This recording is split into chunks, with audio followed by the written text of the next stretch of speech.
I once invented a language so I could speak to my sister in secret. I even gave this language its own name. What's the name of the language? It is not a word that you will have heard of, and the word is cushion. Cushion. What? Yeah. So like cushion, but cushion. Yeah. And could you say something in cushion? Yeshk. What? Could you say something more? Is that what yes is in cushion? I didn't claim that the language was sophisticated. I would say you're arbitrarily adding a sort of shk sound. So do a sentence. OK. Ashkamench... Ashk amshk. It's obviously been a long time since... I lashkli am in joishking the experience of would I lash to you? You sound like the chef on Sesame Street. If it's so simple, what did I say then? Yeah. You said I am loving the experience of what I like. No, I didn't. I said I'm largely enjoying the experience of what I like to you. So it looks like it's not as shameful as you live.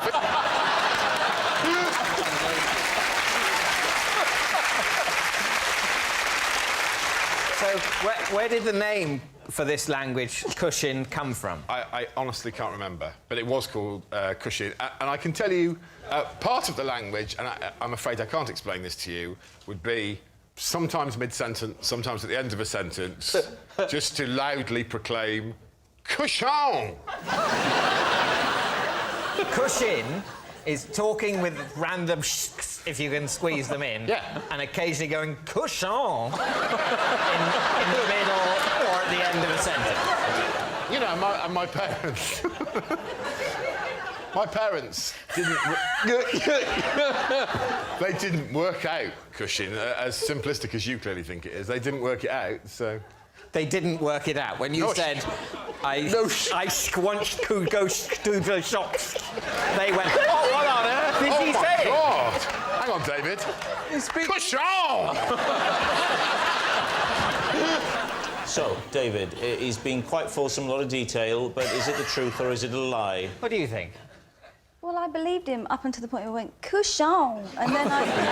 He's enjoying cushion far too much. Enjoying it. Although he could be enjoying it with the fact that his sister is watching their secret language being outed. Yeah. She won't dislike it. She'll be ashkalushklis delishtis. I don't. I don't. And that, my friends, so far is the biggest cushion of them all. It's not inconceivable, but it is unlikely. What do you think? Truth or lie? Lie. Lie, let's do it. Lie. You're saying it's a lie? OK. Greg, truth or lie? Aishk, washk, telishk, the trushk. I once had a job where I had to answer the phone and say, hello, beef? There we are, Lee's team, what do you think? What was the job? It was a job, it was an office job where... An office job? Yeah, an office job. Right. In an office job. Yeah, I know what an office job is. Yeah, with a the certain word type... office I'm not confused with is the bit about the beef that's getting to it. It's a government department where we dealt with beef and lamb and suckling cows. Right. So what was the government department exactly? What were they doing? It was it was an agricultural department of Welsh government. So they'd ring up and say, hello, beef, and the kind of questions they would ask you would be... They'd say, it was all about identifying animals. Identifying them? Yeah. So you go, hello, beef, and they go, I think you're just a man. I'm looking at a big black and white animal. It's saying moo. Can you help me? It's a cow. I'm beef. Goodbye. No. Well, either that or you might want to put them through the suckler cow. Depends if it was male or female. What is a suckler cow? I don't know. I only worked in beef.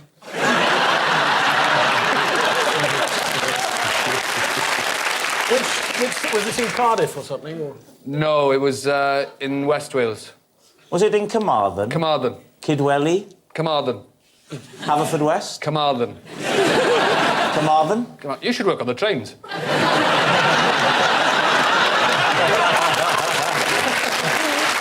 The Welsh office is in Cardiff, but the Welsh office agriculture department, WOAD, is in Carmarthen. So farmers would ring you up and ask you questions about Farmers beef? would ring me up and they'd say, "I've got an animal here, and it needs identification," and we would give them...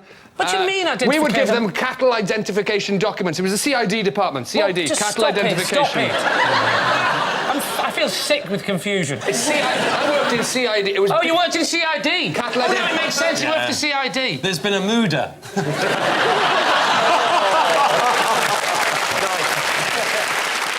CID was cattle identification document, so it's like a cow passport, and they'd ask us questions about Cow passport? A cow passport. They'd ring up and they'd say, "We've got a new cow in town." So you'd send out the official documentation. They would tell me the animal's details, and we would print up a CID, cattle identification because document. each one and send needed it to this. them. Everyone had to have this. Every cow. Oh, every cow, yes. So what are you going to say then, Lee? Is he telling the truth? Well, if you know a lot about cows. A little. I've rung up departments of DEFRA and said hello, and they've said hello beef. Yeah. And the whole true. WOAD thing, you wouldn't just come up with that. Unless you were very quick and very clever. OK, we'll go with true. You're saying true. Rod, were you telling the truth? It was... true!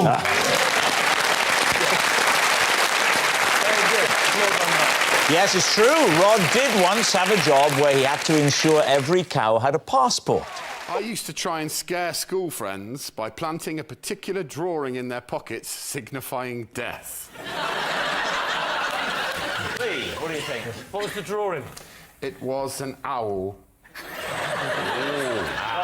What? The owl of death. Its full title was actually the Hoot Owl Death Sign. What do you mean, the owl of death? What was it doing in this drawing? Hoot owl death sign. That old chestnut. I could draw it for you if you like. Greg, Yeah? I've got a pen, I've got some paper. I'll come over there. No, I'll come to you. Don't stand up next to me, it just highlights it. Can you, Greg, can you...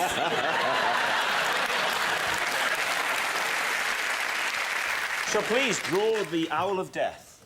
So,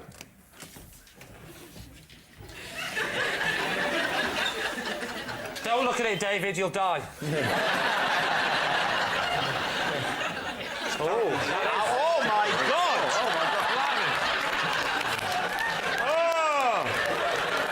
Oh, please put it away. So just imagine you're innocently, you went in your pocket, innocently minding your own business. You go, "Oh, what's this in my..." Oh, no, it's the owl of death! Your friends would find that in their pocket and be... Not my friends, my deadly enemies. What would be the purpose of that?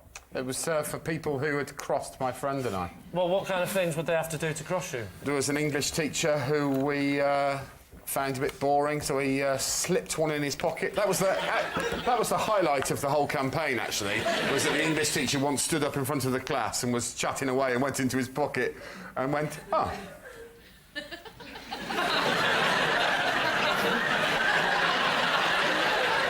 And he went, "Sorry, everyone. Does anyone know anything about this? Because I've just..." Was the purpose of it to scare them? Like you would tell them that later on it was you? Or... No, of course not. We were both nerdy cowards. You created a sort of mythology around what might happen if you found the hoot owl of death in your pocket, though. In our minds, anyone who found the hoot owl of death in their pocket would very shortly afterwards meet their demise.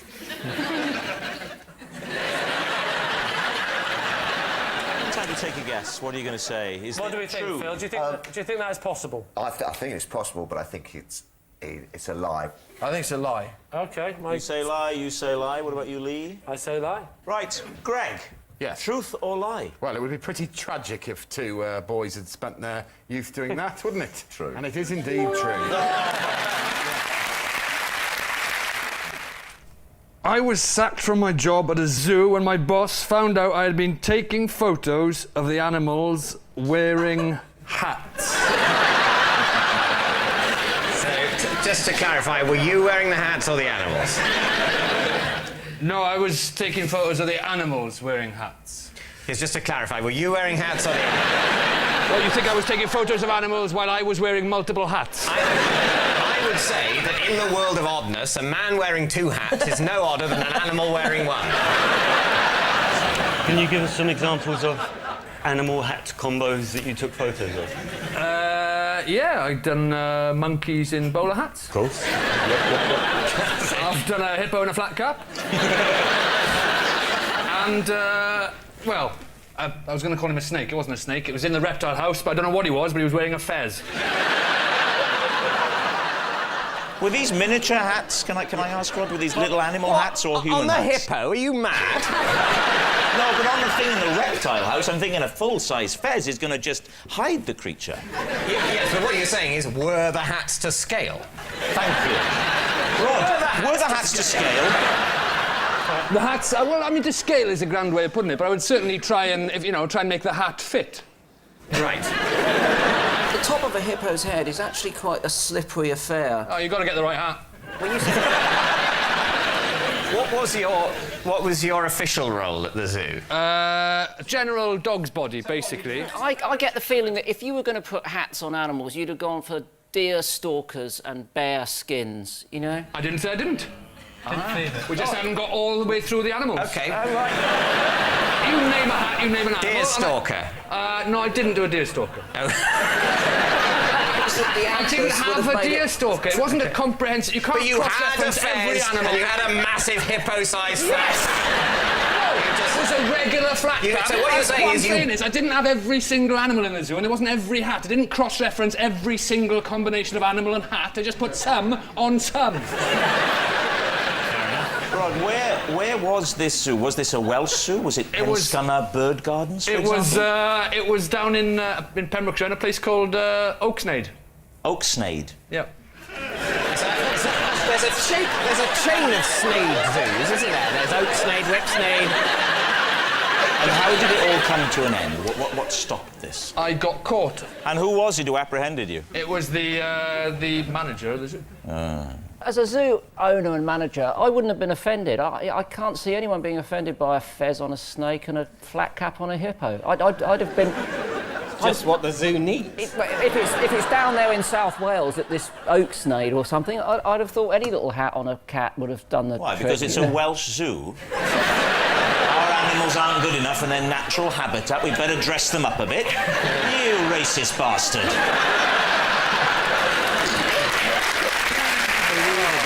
Unbelievable. Well, David, what do you think? Well, I'll ask my team first. I mean, I've never heard of Oaksnade Zoo. Have you ever heard of Oaksnade Zoo? Is that the most you doubt about that song? A flat cap on a hippo. Kenzie, have you... Oaksnade Zoo. No, having it. No.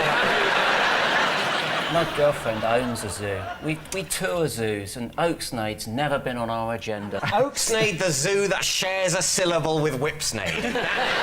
I think Mackenzie's right. That's the chink in the otherwise impenetrable armour of plausibility. That Oaksnade Zoo doesn't exist. I think we're very happy to say lie. You're saying it's a lie, so, Rod, were you telling the truth or were you telling us a lie? Well, chaps, I'm afraid I was telling a lie.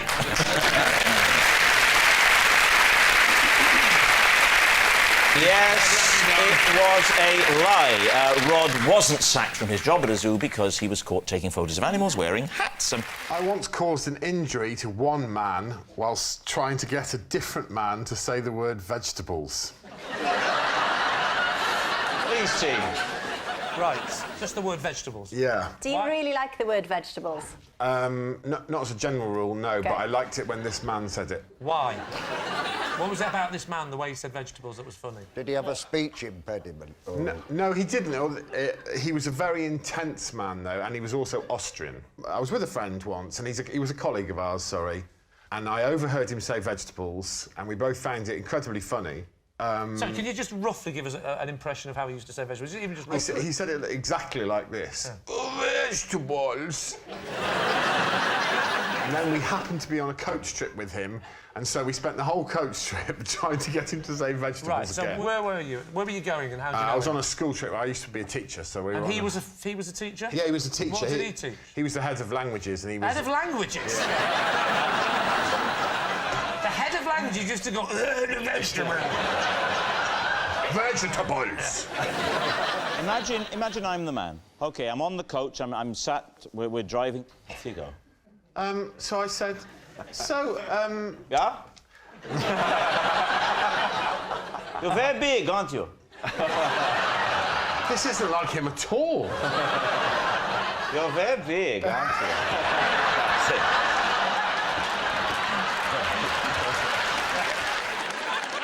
So I was saying things like, oh, I've been trying to keep fit lately, and I know that you're into keep fit. Would you recommend for a healthy diet? And he was going, well, I would... you must eat a balanced diet, you must eat greens, and you must enjoy some protein in limited... I was going, yeah, but I mean, if you were to group some of those foods together... And he was going, well, I mean, yeah, you must have carbohydrates, of course, and you must have... And it was horrific. It went on for about an hour. And every time I tried to find a new angle for vegetables, his ludicrous Austrian interpretation of things led us down a dark alley. It was literally an hour in the making. And how did you finally get him to say it? I honestly can't remember. It came out of nowhere, and he suddenly said it, and he said it with such passion. It was... He went, oh, well, of course you must have vegetables! I started biting my hand to stop myself from laughing. And my friend who was next to me, there's a jagged piece of metal at the front of the coach, and because it was so funny, just to remind you, vegetables, of course! And my friend saw the piece of metal and pushed his knee into it on purpose to stop himself from laughing. And blood started, spraying out of his... Started spraying out of his knee, yeah. This is getting elaborate, this story. And I'll tell you another detail. We went and did the trip, which was in Paris, and then after we came all the way back... all the way back to Calais, and I said to him, we put all the kids' passports in that hotel in Paris last night. Did you remember to... Because he was in charge of the trip. Did you remember to bring those? And he was standing up in front of the children on the coach, and he went, oh, Scheiße!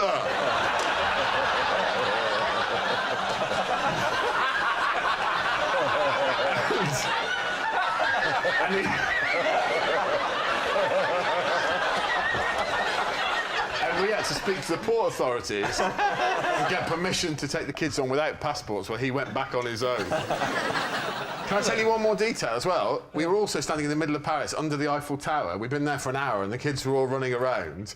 And he came over and went, we must go, we are late for our next appointment. And I said, well, we should just make sure that all the kids are here. And he goes, yes, of course we should, yes. And he turned round and went, is everybody here?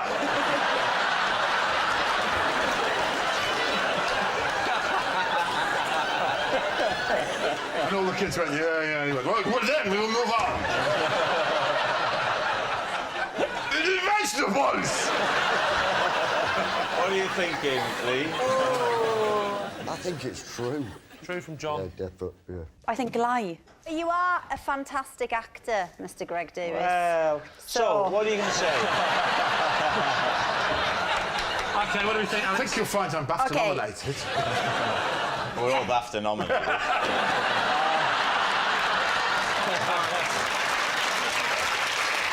False. OK, we'll go lie. I'm going to say it's a lie. Greg. Well, truth or lie? It is the truth. I cannot go on airport travellators. The one and only time I did, I got so freaked out by how superhumanly fast I was walking, I had to be taken to the sick bay to calm down. Lee, what do you think? Right, I mean, just how fast would you say you were going? Superhuman was the word I used. OK, how fast would you define superhuman? Because I've got my own definition. Have you? Well, what's yours? I asked you first. Let's just say it went very fast, I didn't like it. So you're saying that you were on it, you had to be escorted off, taken to the sick bay? I wasn't escorted off, I got off the end and then I sought assistance. You felt nauseous, did you fall That's off? right, I felt nauseous. What's the difference between nauseous and nauseous? David, what's the difference between excuse me, you could have asked me. Excuse me! I'm a human being! I'm imagining you'll refer me to David. David, what's the difference between nausea... Is it simply pronunciation? I think it's simply pronunciation, Rob. Oh, OK. Thank you, David. As you were. Shall I tell you another thing I don't like? It freaks me out when escalators don't work. You know, when you go up an escalator and you get up and you're exhausted and your legs are burning and you walk, they don't work, it's more tiring than the stairs, yet when you get to the top, you still fly off the end like that. That freaks me out. I don't like that feeling of lack of control. The escalator doesn't work, and yet you still fly off the top. Why is that? I don't think you do fly off the top. I think that's No, you do fly off the top, David. your brain telling you a No, lie. my brain doesn't tell me anything. Honestly, it does happen. Rob's brain does not tell him anything. No. Is that official, yeah? What do you mean? It's not my brain telling me I'm you're flying saying off that the we're end. at the top of a stationary escalator, you in Yes. some way are thrown Yes. off the end of it Yes. as if it were... As I described. That's nothing to do with the electrical motor in the escalator that isn't turned on. I'm not saying it is. That's because you're using a certain amount of extra energy in order to go up some stairs, Yes. and then suddenly it seems easy to go on the... Well, you'll find that at the top of a normal flight of stairs. No, you won't. Yes, you will. Nobody flies off the top of a normal stairs. Hang on a minute, let's have a go, shall we? Let's give it a little go. Oh, you're right, David. Oh, you're quite right. What are you on about? What I'm going to tell you now, Rob, you may not be ready to hear. But the feeling of getting to the top of a normal flight of stairs is not the same. And the feeling of getting to the top of an escalator that is not turned on is the same. It's not. It is the same. It's not. It is the It's same. not. This is madness. It's not. What you're saying? You started off saying it's I'm not going to discuss it anymore. I've told you the information. At some point, you will accept it. Yes. Rob, you're on this travelator, OK? I was, yeah. And you didn't like the fact that you were going so fast. Would that be a fair assessment? Well, that's exactly what I said, so yes. Yes. Why didn't you stop walking so you weren't going as fast? I just don't like the way they kind of bump. Tell you what. They kind of shift along. I just don't like that. Oh, it's the feeling. up and down motion. Well, there's a little cushion padding in it, yes. You could have walked backwards and then you'd been standing still. Yes, I know, but if you judge the speed right. All right, but I had a plane to catch, David. So what do you think, Lee? Tess, what do you think? Well, I'm trying to read his body language, because I'm a woman and we do intuition very well. He's very laid back. He seems very committed. Very he committed, might very be telling the confident, truth. very laid back. Yes. What about you, I just think he's telling the truth. I think he is. Thank you, Des. I think he might be telling the truth. You're saying true? Am I? True. True.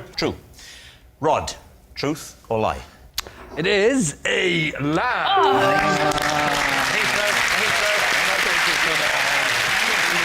Yes, it's a lie. Of course, Rod can use airport travellators. I worked in a school.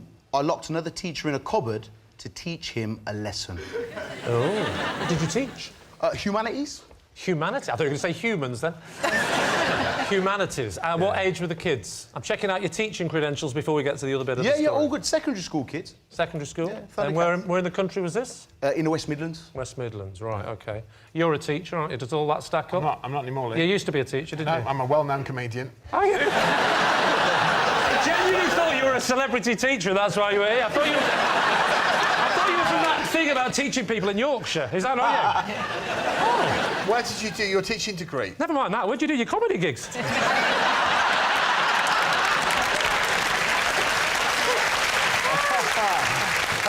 Why did you lock the other teacher in? Was it a cupboard? Yeah, it was the humanities cupboard, yeah.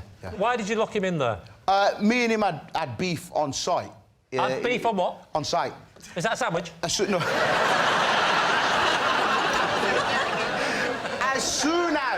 As soon as we locked eyes, I knew there was going to be an issue because he thought he was the most popular teacher amongst the kids. So I turned up at school, and within a week, I was the most popular teacher in school.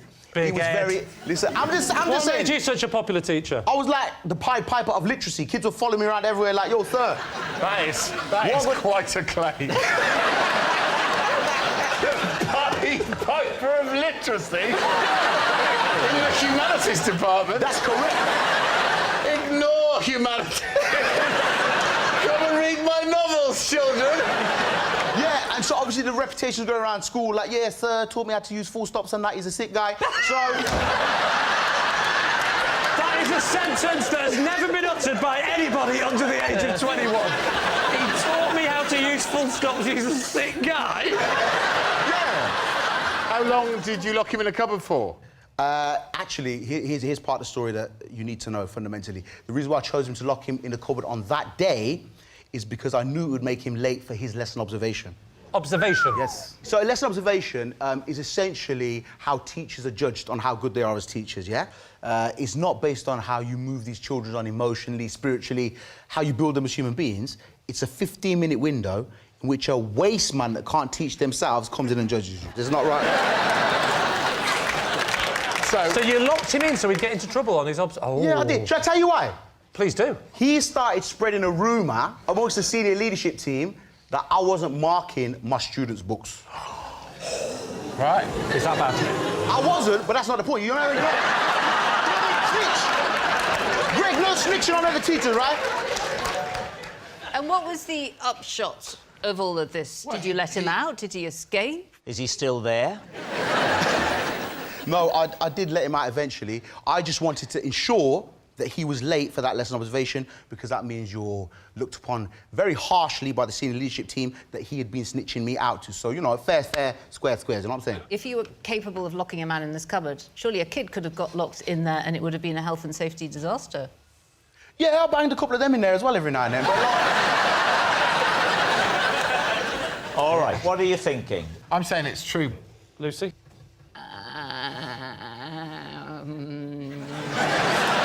Do you need rebooting? I'm going to say it's a lie. Are you? I just find it implausible. Do you believe people can have beef on site?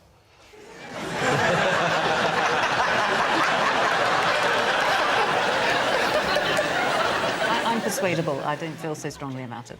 Well, they say it's true. You can say it's true. OK. Guz, were you just telling us the truth or were you telling us a lie? I was telling...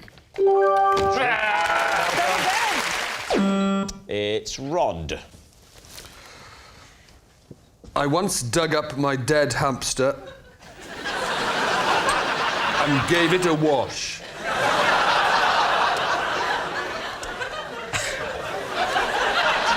What age were you when you bought it? Oh. And what age were you when it bought it? Oh, God. When I bought it, I must have been 25. 25? Sorry, what? 25? 6. So I think we were... 6. So I must say, I was thinking it would have been... I don't know exactly. I did not record my age when I went into the shop. So you bought OK, but we're not Not to use splitting it, hairs between 23 and 24 Mid-20s. here, right? You weren't 9, is what we're basically getting here. No, I tell you what, maths really is your strong point. Yeah. No, the point is, who in their 20s buys a hamster? I like the fact that it doesn't seem unusual that he dug it up and washed it. That's all right. Did you had a hamster in your mid-20s? Did you wash Surely it? that's not the bit you should be focusing on. Did the hamster have a name? Yes, so his name was... Yanto. How's that spelled? I-A-N-T-O, I think. Does it To be honest, I never had cause to write his name down. You don't have to worry about the spelling of any pets, really. Just drop on does it?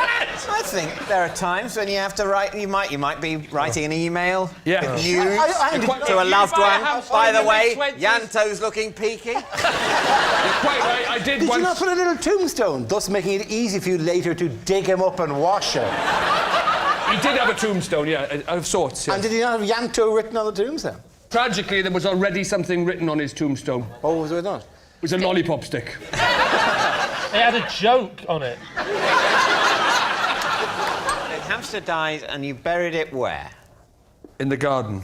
How long was it under the earth before you dug it up? Was it sort of months later? No, probably a day or two. Was it in a container, a sort of hamster coffin? It was in a container, yeah. What was the container?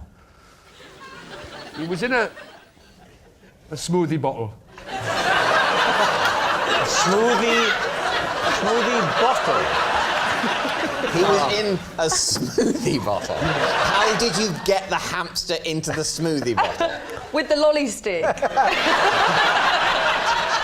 I took the top off and just pushed him in. You sort of forced him in? Because I imagine... I had to, he was dead. I tried persuading him, but it didn't work. And then how would you get the hamster out to wash it? Or did you put the water in the bottle, put the lid back on, give it a shake, and then take the lid off, and then... No, you wouldn't want to put water in. You'd want to put lots of fizzy drink in, shake it up, and he's out. He's blown out, and then you go... The thing that we haven't established in all of this is why you felt you had to clean him. Because he had like a strawberry Mohican. It was gone stiff. There's still strawberry stuff in there? Yeah, I hadn't rinsed it out properly. And you were racked with guilt? Yeah. Oh, wow. Can you describe the washing? If I'm honest, the washing of him doesn't stand out that much in my... It was a fairly straightforward rinse and blow dry, as I remember. Not a blow dry. Come on, you didn't blow dry him. In the kitchen... Been anywhere nice on your holidays? What's... Do you want a cup of tea or anything? Did you run the hamster under the kitchen tap?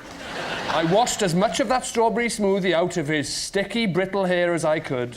We said our goodbyes and buried him in the garden. So did you feel like you'd done the right thing? Yeah, definitely, yeah. Thanks, Rob. I did, yeah. That's good. That's good to know. Do you think he's telling the truth? I don't. No. Maybe a quick flick under the tap, but I don't think he'd spend time scrubbing down the... So you're saying lie? We're saying it's a lie. Saying it's a lie. Yeah. Rod, the hamster, the burial, the resurrection. Is it the truth, or were you telling a lie? Obviously, it's true.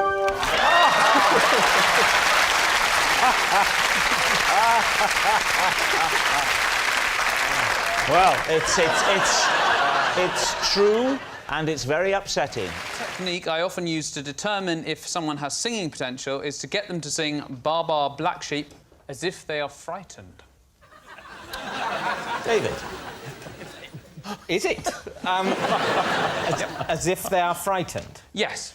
And what is it about that tells you anything? It's to determine whether they can perform. But not just to sing, but whether they can take it to the look next level. terrified while singing, because that's the key skill needed in a choir. No, it's more about them. You know, it might be that I want them to get under the skin of a piece of music that I'm going to do later. So I want to see whether they've got what it takes emotionally to connect with the song, even if it is Bar Bar Black Sheep. Is that one of your favourites, Bar Bar Black Sheep? Well, it's a very good tune. Well, look the talk is cheap. Let's see some of that, and I use this phrase advisedly, Malone magic in action. Greg, could you sing Bar Bar Black Sheep as if you were frightened, please? Fine, I'm an incredibly versatile actor, let's go. Frightened? Frightened. OK. Oh.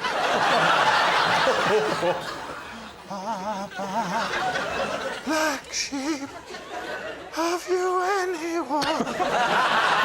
Science. Yes, sir. 3 bags full.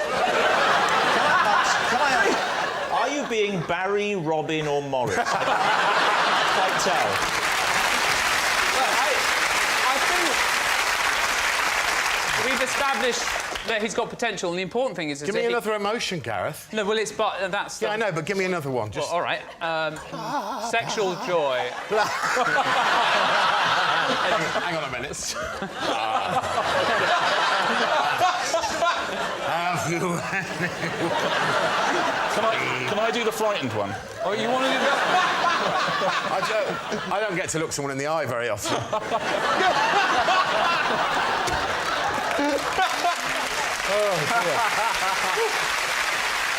You know what I'd love to see? I'd love to see, is there anybody here, do you think, who perhaps doesn't like singing, who might be sat in between... Who might be in between his teammates now thinking, oh, I do hope they don't come to me. Is there anyone? Why don't we ask David to... Oh, OK, all right. Could you perhaps sing Bar Bar Black Sheep? Bar Bar Black Sheep, like I'm very frightened. Go on, David. OK. Bar Bar Black Sheep, have you anyone? Yes, sir, yes, sir. 3 bags full.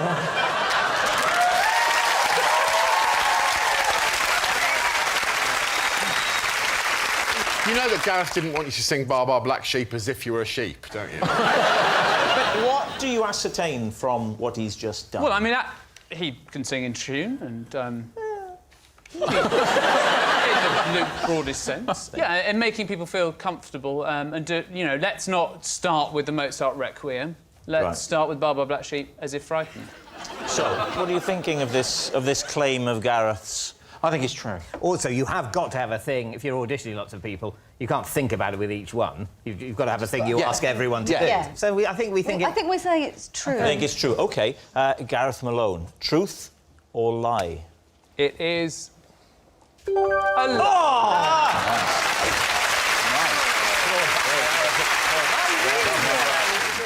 I once had a holiday in a Frenchman's garage. Can I check if this is a euphemism? Seriously, how old were you, roughly? I don't mean go, 17. 38. 30... Oh, this is quite recently. Would it happened? Yeah. So you're 38, right? Yeah. You're in France. Where was the garage? France. Whereabouts in France? Northern France. Whereabouts in northern France? Brittany. In Brittany. So you ended up in Brittany. Southern Brittany. Southern Brittany. Okay. And you the northern end of southern Britain. Oh, that's just south of mid-Brittany, isn't it? Mid-Brittany. Yeah. What's the name of the town that you're in? The town where I stayed in the Frenchman's garage was... Van. You're in the van in the garage? No. The town... Is this how this mix-up happened? I want a holiday in a van. Rod, let me speak to you as another Welshman. Maybe he'll understand me. Ask me a nice specific question. Did you book a holiday in a Frenchman's garage? No, I once had a holiday. When you arrived in the village or town called Van... Yeah, Van, yeah. Did you already know you will be staying in a garage? No. Were all the hotels booked? No. We thought it looked nice in the brochure. Who did? Me and my partner. Partner? Girlfriend. Girlfriend? Now wife. Blimey, that was a quick 10 seconds. OK. So you were going to Van. We went to Van. Right. Went to a tourist information place to... Because you hadn't booked anywhere. We hadn't booked anywhere. I'm with you. Right. What happened at the tourist information place? They said, what about this place? And we said, that looks nice. Lovely. The house with a nice pool. Lovely. Looked nice in the picture. Yeah. So we went there. So you got there. And when you got there... It was a garage. The house was nice, but we were in the garage. Was the garage decked out to look like a room, or was it just spanners and... It looked like a room with a canoe on the side and a fuse box. Am I old before my time? But yes. At 38, you don't go on a crazy, we're not going to book where we're going. At 38, you want to know where you're going. We've got a nice, comfy room. You know, if it is true, you totally deserve what happened to you. I didn't say I didn't enjoy it. So you liked the sort of... It was a deliberate rough No, it was a disaster. How long did you stay for in the garage? 2 weeks. You stayed for 2 weeks? How much did you pay? It was very reasonable. I'm surprised! Did it have any windows in the garage? No. And you said there was a swimming pool? Yeah, they had a swimming pool. You were allowed to use it? No. I can't help thinking that what you're describing is more of a hostage scenario. And what about Mrs. Gilbert? She wasn't Mrs. Gilbert then, but how did she react? Because she's looking at you, Rod, a tall, strapping, handsome Welshman, what everyone dreams of. And you whisked her there. Was there not a little part of her that died that day when she saw what you expected her to She wasn't very well, if I remember rightly. Was it carbon monoxide or exhaust fumes? All right, Lee, it's a complex tale. What do your team think? Absolute lie. It's a lie? Absolutely. Really? Mm-hmm. Based on just the floundering? Absolutely everything. Like what? All right, it did have windows. What are you thinking, Hal? It's like he's throwing in things that seem so ridiculous. No, but nobody would go and stay in a garage without windows. But I think they wouldn't. You're Kelly Hoppen, though, Kelly. He's Rod Gilbert. OK, what's it going to be, Lee? Truth or lie? Lie. Lie? Lie. Lie. I think it's true, but I'll go with my team and say it's a lie. You're going to say lie. OK, Rod. Garage holiday in France. Truth or lie? Garage holiday in the Frenchman's garage in Van. True. Oh. 1 It was all true. Rod did once have a holiday in a Frenchman's garage. I was once dragged into the headmaster's office after I was caught leaning out of a window and firing a cream egg into my friend's mouth with a catapult. Was this when you were a teacher or a pupil? I'm ashamed to say it was when I was a teacher. So, can you describe the setup? I was teaching in a drama studio on the ground floor, and I could see my friend who was teaching economics on the second floor at the end of the building. So it's across, is there like a courtyard in between? Yeah, playground. Playground, and... You went to different schools, didn't you? Did the moat not get in the way, or was it... Right, goody, the bell's gone, let's go to the courtyard. OK, let's... You're firing over the croquet lawn. I'd confiscated a catapult that morning from a child. OK. I was in my drama studio. There's an office. I closed the door and let the children do whatever they used to do in my lessons. Sure. And I hung out of the window. I saw my friend, Gavin. Yeah. And I went... It was the height of summer. Right. So Gavin is in the middle of an economics lesson, and he goes, oh, there's my friend. Gosh, he's holding an unwrapped cream egg. And he goes...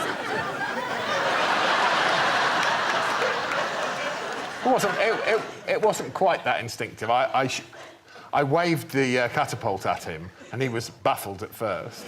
And then I could see him distracting his children by setting them some mundane task.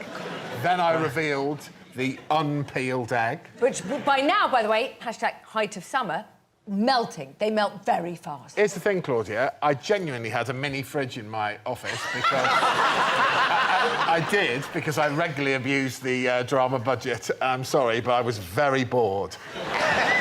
I bought a mini fridge. And just to add colour, I'll tell you this, I bought a top-of-the-range DVD player and I swapped it for one that my grandmother had given me. Took a really nice one home. Separate story. Can we say that we believe that story? That's the story. I've got a technical question about the window. Yeah. Good.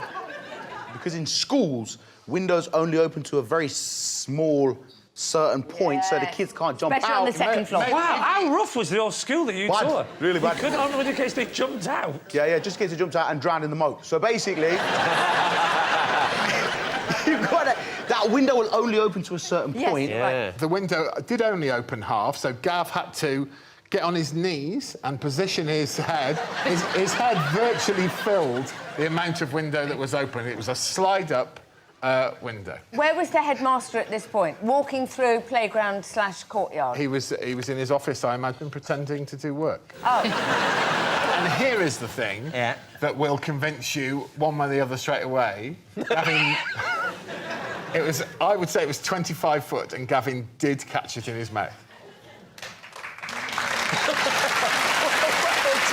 What are they clapping?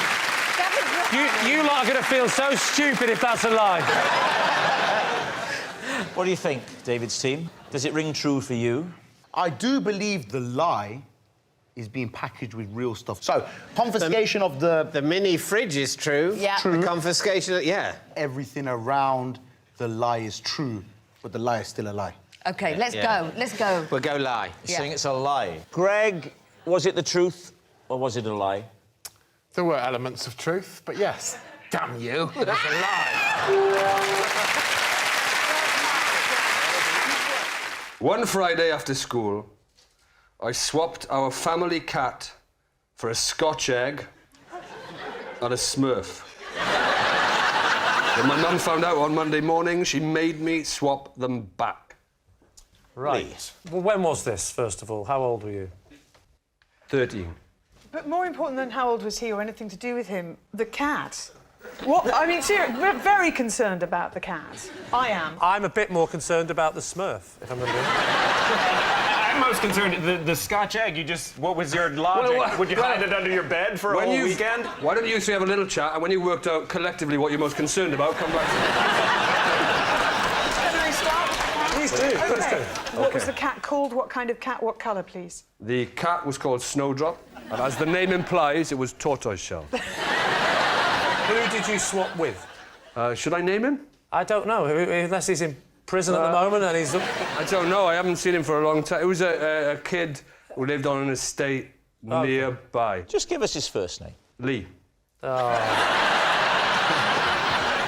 Just with the Scotch egg, you wanted the Scotch egg. You wanted the Scotch egg so badly that you traded a living mammal for it, and then you just put it under your bed for 48 hours. To be fair, trading a Scotch egg for a living mammal is exactly what's necessary in the manufacture process of a Scotch egg. You start off, people have decided they have live pigs, but they don't like the live pigs enough. What they want is no pigs, but Scotch eggs.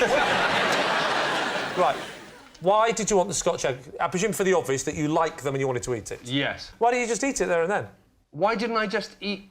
You said you swapped them back again on the Monday. So why did... That suggests you still had the Scotch well, egg hang on. I mean, the was it Monday. the same one, or had you consumed it and then you just had to give a Scotch egg back? That's right, Rob. It's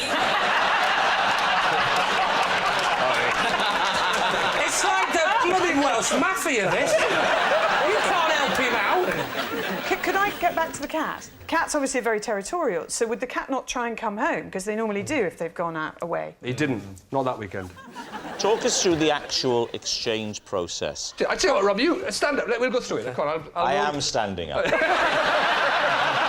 I'll role play it with you. Right.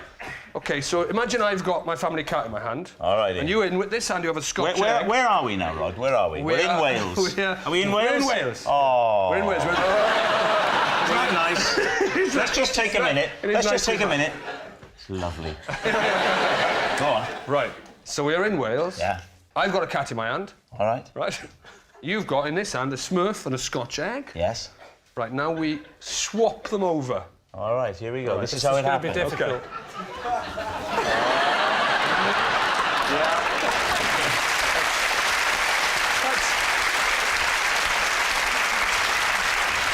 And that, my lord, was the mechanics of the exchange. Wow. You can put the cat down now.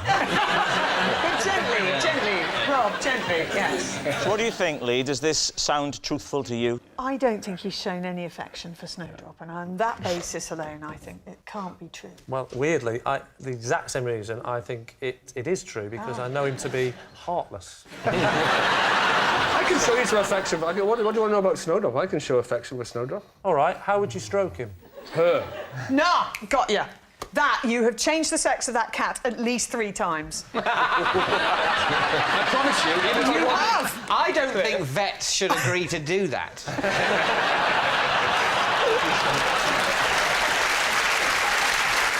It's always been a female cat, Snowdrop. What are you thinking, Rob? Are you thinking it's the truth? It's really starting to crumble at the end here, so I'm smelling a lie. Both saying a lie. My team say lie. We will go with lie. OK, you're saying lie. Rod, truth or lie? It is a lie. At school, I invented a game called Snorkel Parker Music Practice Room. There we are. Lee's team, what do you think? What was the game called again? It was called Snorkel Parker Music Practice Room. Right, and can you describe the game to us? Myself and several friends, we all had Snorkel Parkers. What is a Snorkel Parker for some of the younger viewers? It's a large hooded coat with a fur-lined Oh, collar. the one that comes out at the front. Yeah, and it's fur. Okay. and you can zip it up so that it comes right up, and so that only your eyes are visible. Can you describe the rules? Imagine we've never met, I've got my Snorkel Parker. What would happen next? Well, then you and I, Lee, will go to the music practice room when... I'm not falling for this again. And you zip up your Snorkel Parker, and then you when someone's practicing their violin with a violin teacher in the music practice room, you duck down below the window, and then you just come up with your Snorkel Parker on. So just imagine you're a historical reenactment society. You've got your members there. I suppose. How would you? I'd have to fully demonstrate it by using my making an ad hoc. Feel free to Snorkel ask Parker. Richard and David to help you out on this. Will you help me out with this? Well, I mean, you see, this is one of the moments where... I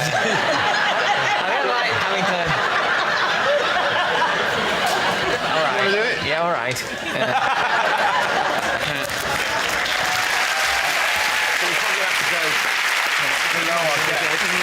Below our desk. Yeah. All right. So if you imagine that this was the music practice room and there was someone in there having a lunchtime violin lesson, you would wait until they were in mid-tutorial. And right, then, I'm picturing it, yeah. And then together, after 3. Okay, yeah. 1, 2, 3, 4.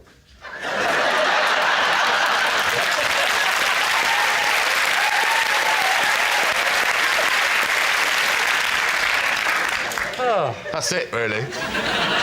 Was the secret to getting the fact that they never knew who you were? Because you they wouldn't know who you were because it's only your eyes showing. And he'd tell you to go away, so you would all duck down away, and then you'd leave it for a minute. And then come back and then you'd just come back up again, right. yeah. What age were you?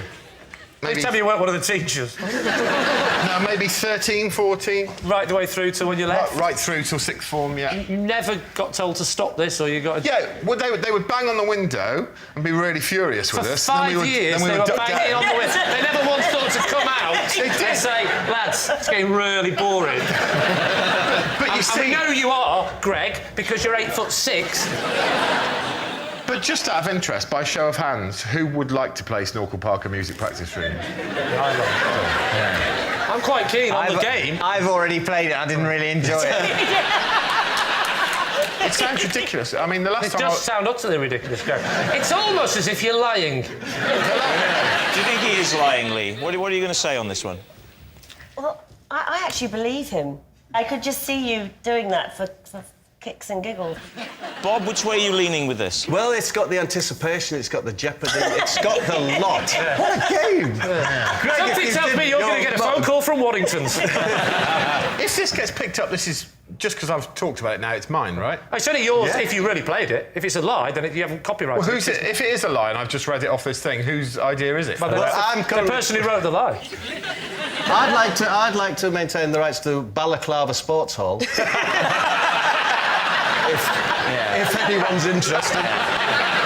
Right, Lee, it's time to take a guess. What are you going to say? We're going for truth. You're saying it's true. OK.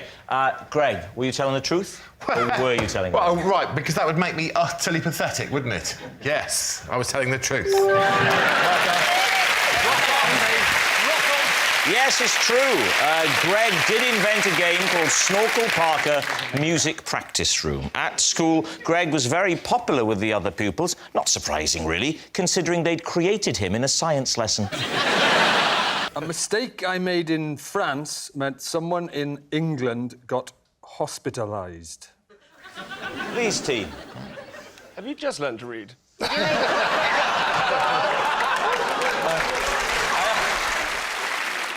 Was the mistake you made in the French language? It's a simple question, Rod. Was it in the French Was it in the language of Right. the It's a simple question with a simple answer. Right. Yes, it Can was. you tell us the mistake you made, please? The mistake I made got somebody hospitalised. That was the... I didn't say... No. That's not worthy of a clap. No. What was the mistake? What was the mistake? Lee, I'll take it from you. What was the nature of this mistake? It was a language thing. It was a French-English mix-up. It was a mix-up, a terrible mix-up, language mix-up. What were you doing in France? I was on the phone. I was in France. I was working in France, and I was on the phone. Working in France. I was on the phone to England, and I made a mistake with my French-English translation. Who received the mistake? A girl. What was her name? Anne. What colour hair does she have? I don't know. She was on the phone.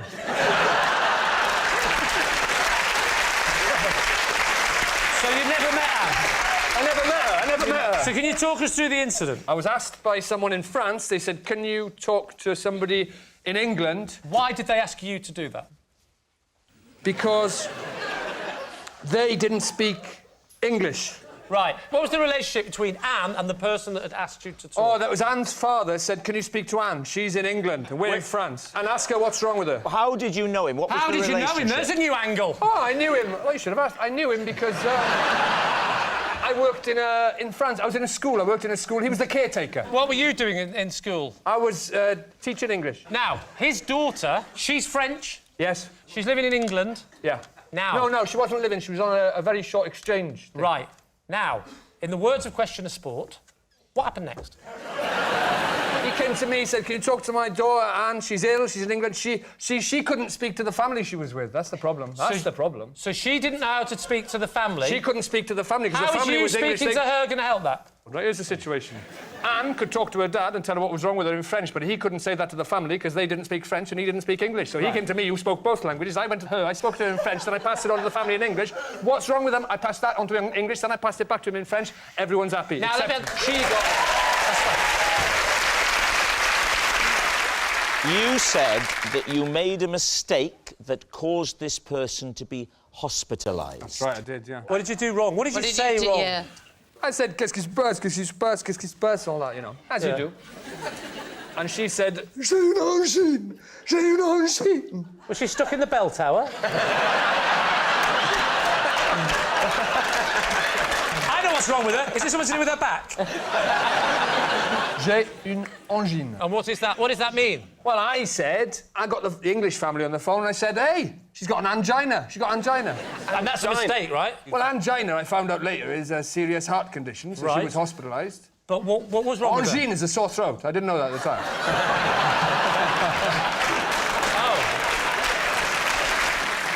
And what happened? Did they then rush her to this hospital? They called 999 and got her into hospital, yeah. Nuff. OK, so, Lee, what are you thinking? Could it be true? I don't think Anne is a French name. That's the one bit in it that I don't believe. Anne-Marie? Is she? Don't know.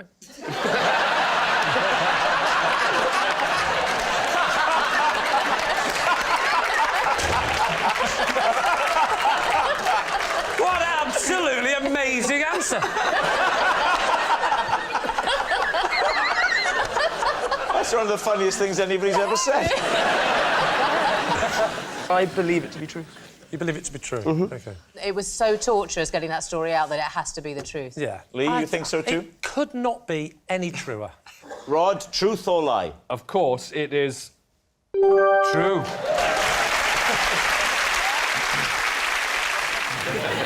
For my first term at university, I rented the bathroom in a student house and slept in the bathtub every night. Lee? Greg? Yes? Before we even start this, can you stand up? There'll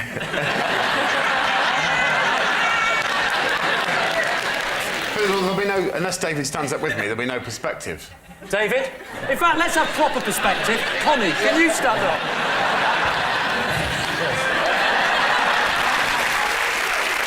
You know the question. Yeah. What's the answer? Well, I just hung off the end of the bath, as I hang off every single bed that I've ever slept in. No. You definitely don't hang off a bath like you hang off a bed. Because a bed go like that and then you hang off. Yeah. You'd have to go up and cross and hang off. You're tall, but you're not a snake, Greg. The thing what actually drove me to change my circumstances was that I was bruising the side of my cheek regularly by waking up in the morning and clanging into one of the taps. Can I ask why on earth you would sleep with your head at the tap end? That is mad.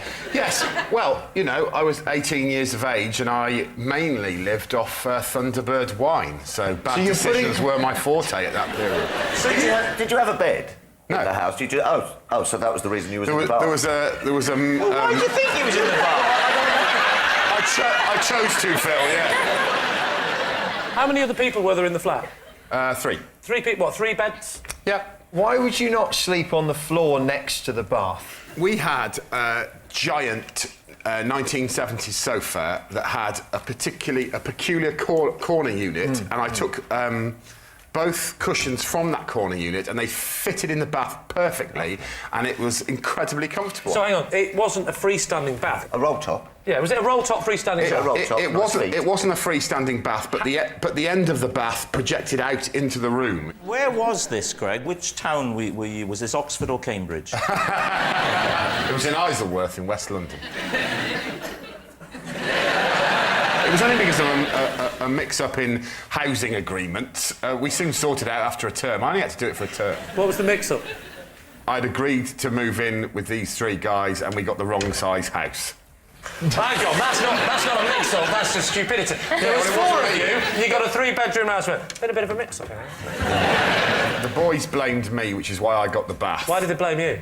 Because I was the one who booked the house. How did you get into university?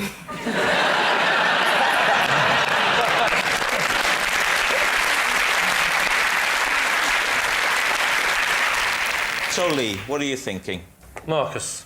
I think it's too preposterous to be true. The taps for me. You don't. If you're going to sleep in a bath, you don't put your head up the tap. I think it might be true, but I'm not going to over... Oh, well, you're the skip. You've got the armband, son. I might be the skip. Do you get armbands if you're a captain? Only if you can't swim.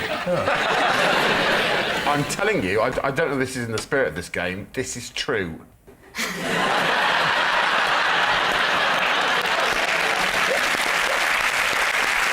That was sufficiently moving. I'm going with it. I'm saying it's true now. What are you saying, Skippy? Should we say true? True. Not Skippy, Rob, not Skippy. That's not good, right? I'm not going to go and go and fetch help. I'm the skip, right? Someone's fallen into a mine shaft. We're going to go for true. Go on, mate. True. Change it to true. We've changed it. We're going for true. You're saying it's true. Greg Davis, were you telling us the truth or were you telling a lie? Do you feel, David, any sense of genuine competition in this game? Yes, I do, yeah. Then I think you're going to like me very much. It was a lie.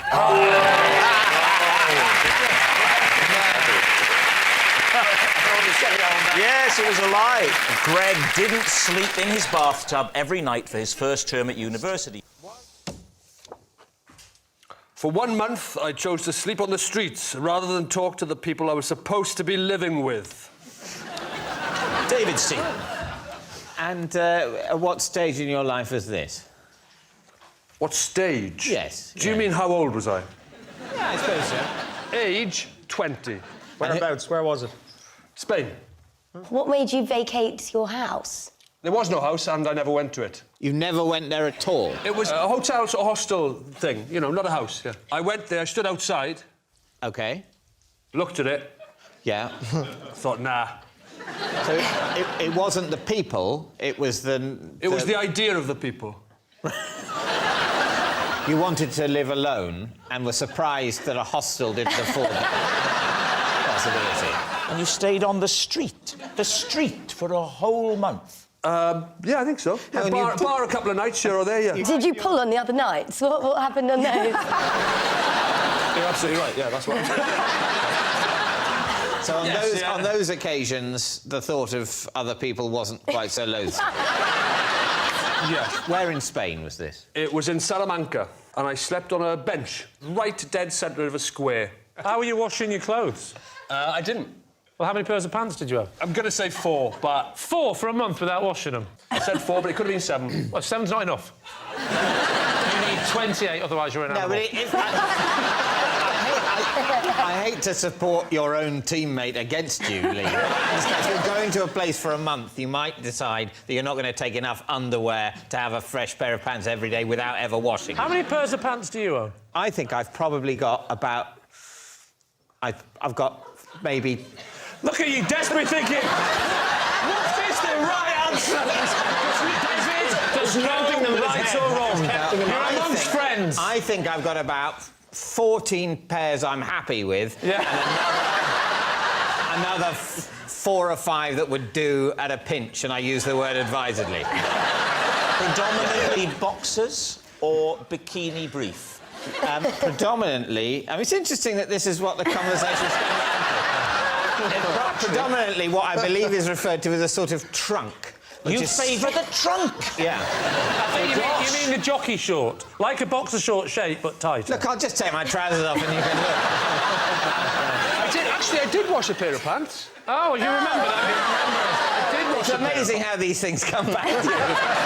The reason I chose the middle of the square was because there was a bin lorry that would come around every morning in concentric circles, just spraying from the side of the lorry, hosing down the square. I would stay in the middle, and then I would wash in the bin lorry when it got to the centre.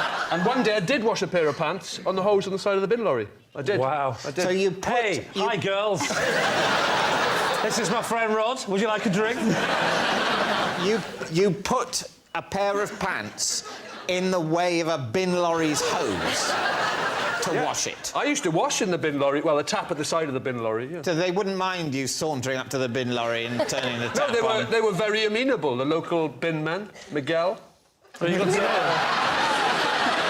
you learn the phrase, can I wash my pants on the side of your bin lorry in Spanish? Se puede lavarme los underpants in Spanish, Rob? Pantalondero. Sí. Pantalondero.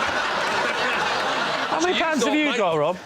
I was just given a gift. It was my birthday recently, not that you'd know from any response from you. And... I didn't know you were still alive.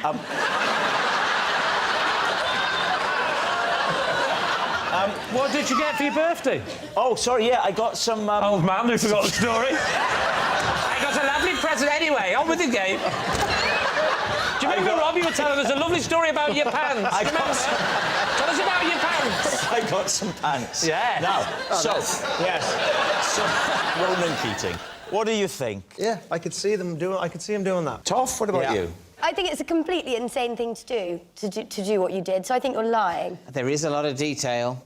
I'm going to go true. You're saying it's true. OK, Rod. Was it the truth, or was it a lie? It was a... true! Insane. While on a camping holiday in France, I invented a game my family and I couldn't stop playing.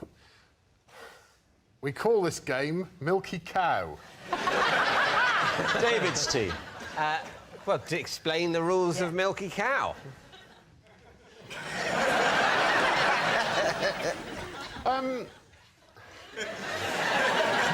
I feel I should probably start with the origin of Milky Cow. Would you? No need, just get straight to the detailed rundown of the rules, and then we can do the background later. Milky Cow is essentially... Don't look at me. It's a test of the strength of your lungs, really, because a player in Milky Cow would breathe in as deeply as they can and then breathe out whilst constantly saying the phrase Milky Cow. If you stop, then you're out. This is working, right? Yes. So it's the person who continually says Milky Cow for the longest is the winner. Right. So if let's say, imagine we're your family camping. We weren't camping. We were in a hotel, Claudia, but carry on. If you want to revert back to your car. Hey, hang on. Yes, refer back to your card for a moment. Oh, we were camping, yeah. You might want to keep that face up. First rule of what I like to you, always keep the card face up. I would say that Milky Cow was played for many summers. And it was played in hotels and camping. It was the origins, actually. We were in a sort of chalet in a mobile home. Can we play Milky Cow? Absolutely, let's play it. So go on. I'm going to... You're not going to ask me, so I'm going to tell you the origins because it's relevant. My sister saw a lady on the same chalet area in the south of France. Yeah. And she was a perfectly normal-looking girl, but my sister said, look at that Milky Cow. And when we all looked at her, she had quite bovine features. Every day we saw her, and Milky Cow became exaggerated every time we saw her. So the first time we saw her, my sister went, look at that Milky Cow. We all went, oh. And maybe on the third or fourth day... Yeah. My sister just naturally went, Milky Cow. And then we all started driving past her and going, Milky Cow. And as the days went on, it became Milky Cow. Eventually... Oh, I've been on this show for 5 minutes, I already feel insane. Eventually, it became a test of who could say the longest. Right. So, do you want to... Of course. Play? Well, you say that it's addictive, so I imagine if I start now, I'm off. Yeah. All right. Maybe we'll stop playing Would I Lie to You? Here on it'll be like a footnote in the history of the incredibly successful television programme Milky Cow. For the first 11 or 12 series, it was another game called Would I Lie to You? What's the point in all those lies and truths? Let's just all go Milky Cow for hours and hours and hours because it turns out to be the most entertaining and addictive thing you can imagine, and heroin sales will go through the floor.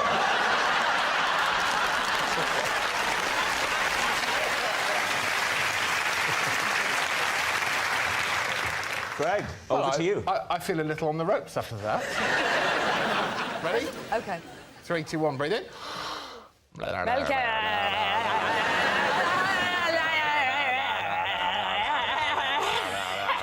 good fun. Milky Cow, I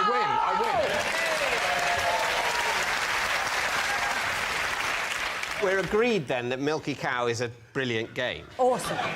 The question is, was it invented several years ago in the south of France, or was it invented a few minutes ago here? You think it might be true? Well, I mean, it's false. Most deaf. You're chatting, bro, but I think you developed an amazing game on the spot. So, I mean, if there's half a point for that, I don't know how it worked, but yeah. There are no bonuses for product development. I think it's unlikely to be true. Yes, agreed. Are you saying lie? You happy to go lie? Yeah, of course, You're chatting, yeah. OK, you're saying lie. Right. Greg. Lie. Milky Lie. Cow. Yes. The south of France. A mobile chalet. Truth or lie? Well, I am delighted to introduce Milky Cow to the national stage, because it's true.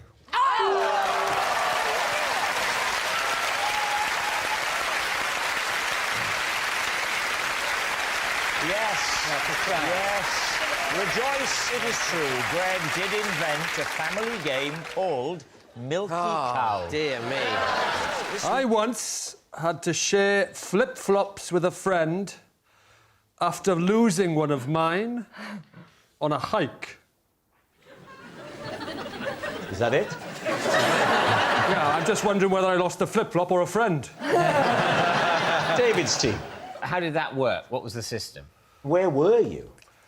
We were in Thailand, going to a full moon party, Dave. That's not hiking then, is it? Yeah. They don't hike to a full moon party. I've been to the full moon party. There was no hiking involved. Yeah. You probably got the bus there, did you? I did get the bus there. That's a good point. That's why. What's a full moon party? Everyone else seems to know. Well, let's start with the party first. Do you know what that is? Yes, it's a group of individuals of the same political persuasion, and in totalitarian circumstances, it can become dominant. There's a certain island in Thailand where every month they have a full moon. The full moon is out and there's a big party on the beach. So we thought we'll go to that. We'll have a bit of that. Me and my friend. Yeah. We thought we'd go round the headland. It's only about an hour, they said, to walk around the headland. But we set off in flip-flops. Bad idea. What time of day? Oh, midday, probably. Midday? Yeah. But it's a full moon party. Yeah. You've got to get there early, David. You're planning to get there at lunchtime and then just wait for dusk. We thought we'd have a bit of lunch. We'll make a day of it. Rod, jump to the moment now where you have to share the flip-flops. Right, so two of us, two flip-flops each. 4 flip-flops, 2 people. That went on really well for about an hour until I lost a flip-flop. How? Leapt across a rock, waves crashing below, hot, jaggedy rocks, and flip-flop fell in the water. Gone. 3 flip-flops, 2 people. Carried on like that for an hour. My friend going on a few metres in 2 flip-flops, then throwing a flip-flop back to me. I put his flip-flop on with my other flip-flop, and I caught him up. That went on for quite a while, that system. I'm not clear on that system. Here it is. This is me, this is him. Yeah. He goes forward in his 2 flip-flops. Yes. Throws a flip-flop back to me. Yeah. I put his flip-flop on, and I catch him up. This is the exact chat they have in the Welsh football dressing room. System went on well for a while. Yeah. Until he throws the flip-flop. I fumble the catch and lose the next flip-flop. Now we're 2 flip-flops, 2 people. So he goes on a few metres in his 2 flip-flops. I wait in bare feet. He throws both flip-flops back to me, and then I catch him up. That goes on quite well for about an hour. Until you never guess what happens. He throws the flip-flop back to me. I fumble it, down it goes. Now we're on 1 flip-flop, 2 people. And then you'll never guess what happened next. A Dutch bloke came round with 2 shoes on. We then tell him the system that's been going on. He said, well, we won't continue with that. We'll all take 1 shoe each. And we hopped. Did you make it to the party? We made it to the beach where the party was. Yes. And then we thought, we don't fancy it now. No. How did you get back? Bus. We took the bus that Jamali took. The bus. But what they did was one person got on the bus, the other one walked ahead, then the bus overtook them and he got off the bus and he got on. Yeah. What do you think, Rosie? What do you think? Does it strike you as true? Well, the whole story, Rod comes across as an idiot, so, yeah, true. What do you think? I think it's lies. Why? Because this Dutch guy just came from nowhere. Yeah. And No, he came from Holland. Maybe that's why it's a lie, because if it was a real Dutch guy, he would be wearing clogs. That's right. That's a good point. Yeah. What's it going to be, David? Do I think it's true? Ask yourself that. Yes, I do. Rod, was it true or was it a lie? It was true. This week, each of David's team will claim it's them that has the genuine connection to the guest, and it's up to Lee's team to spot who's telling the truth. So please welcome this week's special guest, Ian.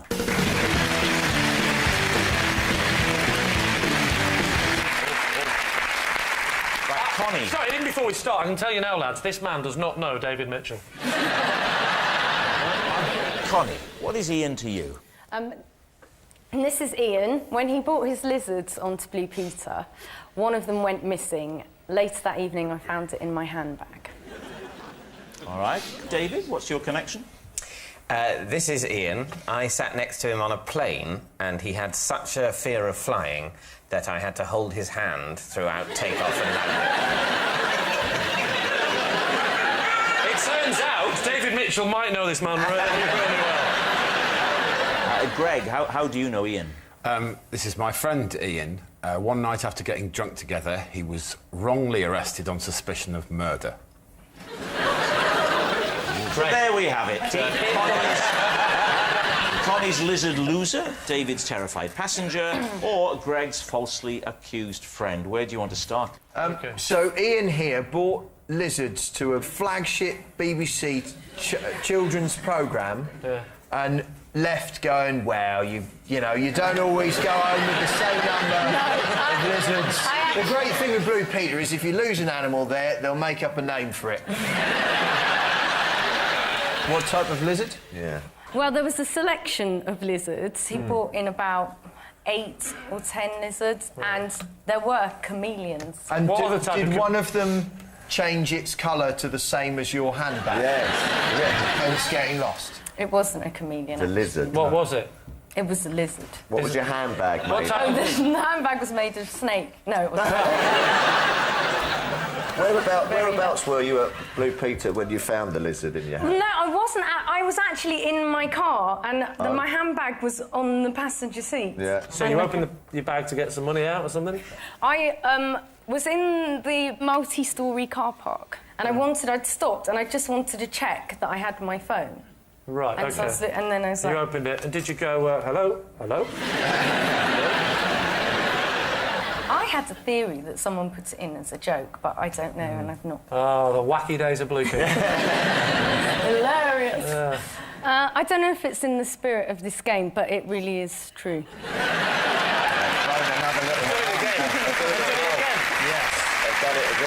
I'd like to say I'm not stupid enough to fall for this again.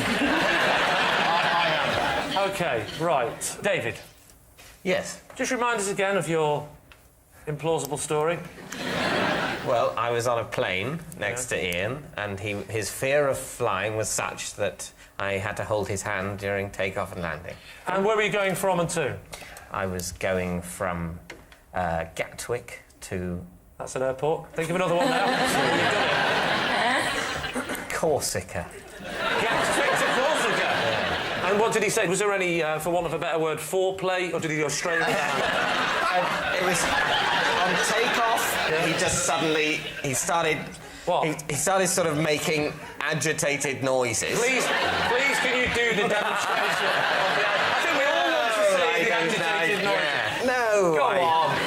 As I remember it, it was just sort of.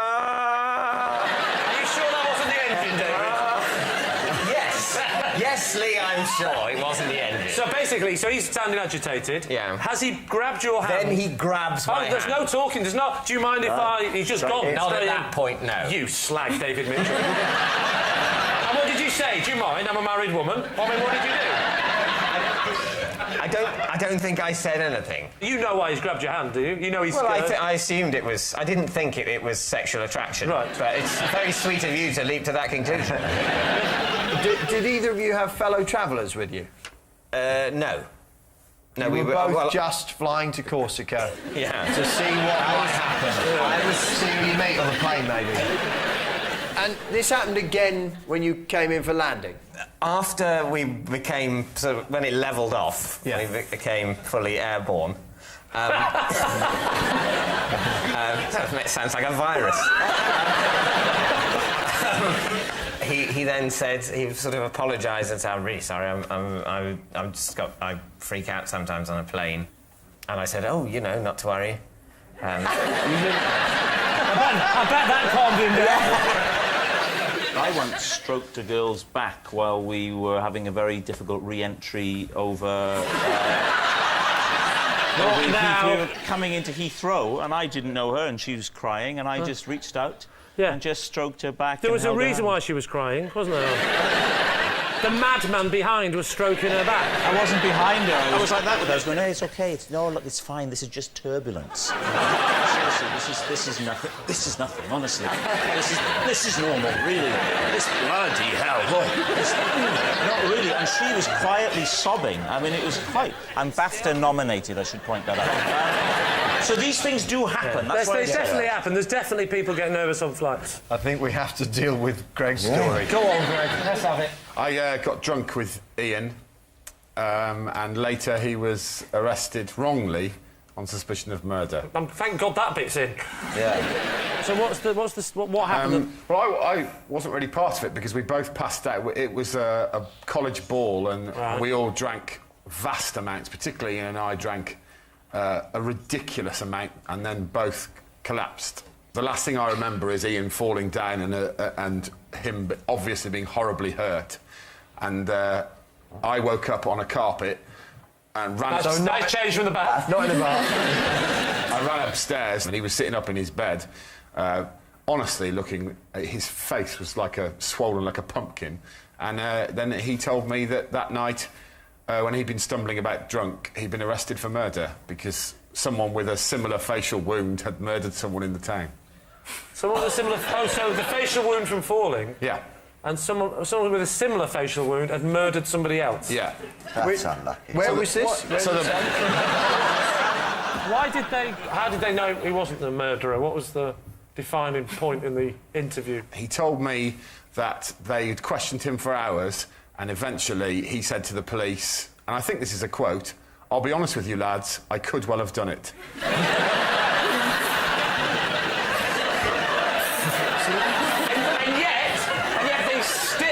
Let him out before you'd woken up. It upsets me to think that police respond to double bluffs like that. And just to be clear, it was proven at the end that he had absolutely nothing to do with it. Correct. Right. Obviously, otherwise he wouldn't be here. No. We never established just why David was going to Corsica.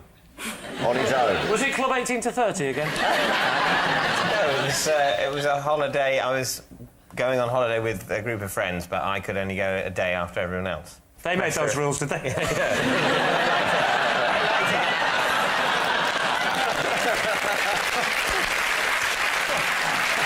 So, Lee's team. Is Ian Connie's reptile wrangler, David's frightened flyer, or Greg's suspicious friend? Which one are you going for? What do we think, Phil? I quite like Connie. Well, we all do. Well, there you go. Focus, Phil. Yeah. No, I can imagine a bit of blue PT. He looks like a chap who might sort of keep lizards. I don't know why. I'm slightly leaning towards Greg, only because I don't believe David. I'm inclined to think that Connie's story is true. Oh, go on then, Connie. If you've suckered these two idiots into it, I'll go along with that. Ian, would you like to reveal to us your true identity? My name is Ian. Whilst at college with Greg Davies, we got very drunk one night and was wrongly arrested on suspicion of murder. When I ran up in the morning, he was sitting upright in bed and his head was 3 times its natural size. And I went, "Oh my God, mate, are you all right?" And he looked at me like this and went, "We've gone too far this time." Thank you very much, Ian. Thank you. See you later, mate.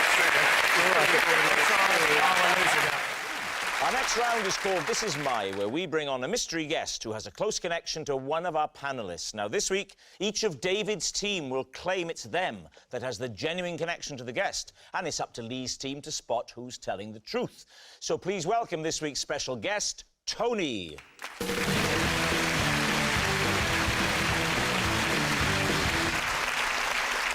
Right, let's start with you, Claudia. What is Tony to you? This is Tony. He's my builder. He drove for over an hour to come to my house to fix my TV, and it turned out all I needed to do was change the batteries in the remote control. Rod, how do you know Tony? This is Tony, and we played in a band together where we both played guitar, except only his was plugged in, because I can't play a note. David, what is your relationship with Tony? This is Tony, and I regularly go round to his house to play with his Lego. So, there we have it. Claudia's helpful handyman, Rod's musical mate, or David's play pal. Lee's team, where would you like to begin? OK, let's start with Claudia. How do you know him? He built my house. Out of Lego? Is it a combined story? What happened is my telly didn't work, and so I thought... I got it. Did he put the television in the house? Yeah. Yes. So he built this from scratch, as in it was foundations up? Well, no, but he did the other stuff. What other stuff? You know... No, the painting. Help me. I feel like... You know, the other stuff. The painting. The television wasn't working. You Correct. thought, I'll call my builder. That's what happened. Why did you think the builder is responsible for the television? I thought he would know about things falling off. I've got an unstable roof. You've got an unstable mind. Why are you clapping? The telly didn't work. The little puffin baby, what's his... Yeah. He wanted to watch what the do you mean, telly. little puffin baby? What is a puffin? Stop talking to me. I thought you said that you wanted to watch the telly. I did. But then what is family. Puffin doing? I only want to watch what he wants to watch. Who in the love of God is the puffin? I can't work out whose mind is the worst, Claudia's or yours. She said, I wanted to help out the little puffin, and instead of going, what's the puffin going to do with it, you went, well, hang on, who wanted to watch the telly, you or the puffin? Doesn't matter who wants to watch the telly. What's the puffin doing there? It's the next question. Anyway, and Tony went, no problem, because... Tell us what the puffin was doing in the house, and I'm not moving on. No, that's not his real name. He's called Arthur, but... Who's Arthur? Your child. Your son! That's all I wanted. Did you go to the Rhod Gilbert School of Explanation? Let's move this on. OK, then he arrives, and he gets to the house. Yeah. He comes in, and what happens? And I say something must have fallen off the roof, Tony. Meaning the aerial or the dish. But didn't you see that little red light in the bottom right-hand corner that wasn't green? Interesting. Did he fix it straight away, or did he not have the tools? Watch his face. No. Did he have to nip to see his mate Kevin, who's got the right tools, who lives 4 days away? He just got the remote. It was like magic. OK. And he flicked this thing. Right, this is the This killer, is the on this again. is the killer question that will decide whether she's telling the truth. Did he charge you? No. He's not a builder. Well, there we are. Now, who would you like to question next? OK, so Rod. Sorry, remind us of your fact. I can't even remember his name. It's Tony. I know what it is. I'm bluffing. It's a bluff. It's a bluff. I'm bluffing. Right, this is Tony. We played in a band together. We both played guitar, but only his was plugged in because I can't play a note. You can't play? What was the band called? It was a long time... Muck Spreader. Muck Spreader. And where did you get the name from? 2 of the band were, like, farmers. It's rural West Wales. Why were you part of the band, then, if you couldn't play and you weren't singing? Because Tony was the lead singer and guitarist, and Why as were- you see him now, that's the kind of charisma he brought to the stage. Why were you in the band? Why were you in the band? That's what I'm coming to. That's what You I'm were there saying. for charisma. No, Tony was... this is what he was like as a lead frontman. Surely he didn't put his arms behind his back when he was playing the guitar. No, he had a guitar. He had a guitar in front of him. Yeah. But in all other ways, that is exactly what Dressed he in a was suit. like. Right. And he was that dull and uncharismatic at the front of the That So boring was he at the That front. is not... we're not doubting that. What we're doubting is the fact that he thought you could help that situation. They saw me dancing kind of on the dance floor in a barn dance thing, and they thought, we need a front man, because I was so dull. So you were like the Bez. The Bez, I was yeah. exactly like the Bez, but with a guitar. And what kind... Well, I was going to say, what kind of music did you play? But you didn't. What kind of music didn't you play? Punky, rocky sort Can of... you... Punky rocky, is that how you introduced it, Johnny Rotten? And now we're going to do some punky rocky music. Can you do a... I'm the Buck Spreaders. Can you do... I am the Antichrist. I'm not, I'm a farmer. I am the Buck Spreaders. All our songs had the word muck in the title. Like what? Like, hey, hey, we're the muck spreaders. Muckadoo about nothing. You did Shakespeare plays as well. Oh, I see now it's all making sense. And now, ladies and gentlemen, this punk rock band would now like to perform a piece from Shakespeare. But he won't be speaking, he's not plugged in, he'll mime it. Okay. So, what about David? OK, David, this is Tony and you go around to his house to play Lego, is that what you're saying? Why would you play Lego at Tony's house? He's got a lot of Lego. Can I say at this, Can I say the point, question with is- all this mention of Lego, with us being the BBC, there are other children's building blocks available. They're not as good, but there are others. Sorry, carry on. Yes, absolutely. How often do you go around to his house and play with Lego? I suppose it must be once every 2 or 3 weeks. How long is a session? 2 or 3 hours. And do you freeform, or have you got a kit that you follow the instructions? We're building a castle. Are you? A model of a castle. So this castle, is it an exact replica of your house, or is it... No, it's supposed to look like the Tower of London. So how big is it going to end up being? It's obviously big, isn't it? When it's finished, I think it'll be, I would say, roughly the size of one of these circles here. Wow, and how long's that going to take? As big as that? Yeah. It's big. Do you have different sections that you work on, or do you work on the same section at the same time? What we've largely done is completed the White Tower, and now we're trying to work out the footprint, if you see what I mean, of the curtain wall. Quick question. Are you still married? Yes, I am. How do you know him? I know him because I made a documentary, and I met him doing that. What was the documentary called? The documentary was called The Pursuit of Youth. It was about people who are into, childish things as adults. And they got you to host that? Yes.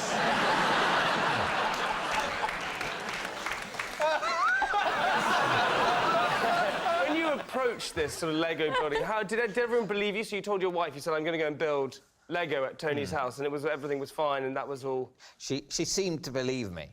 Has Tony got a wife? I can answer that. Yes, Tony does have a wife. What is the name of the person who started Lego? I don't know. Nor do I, so...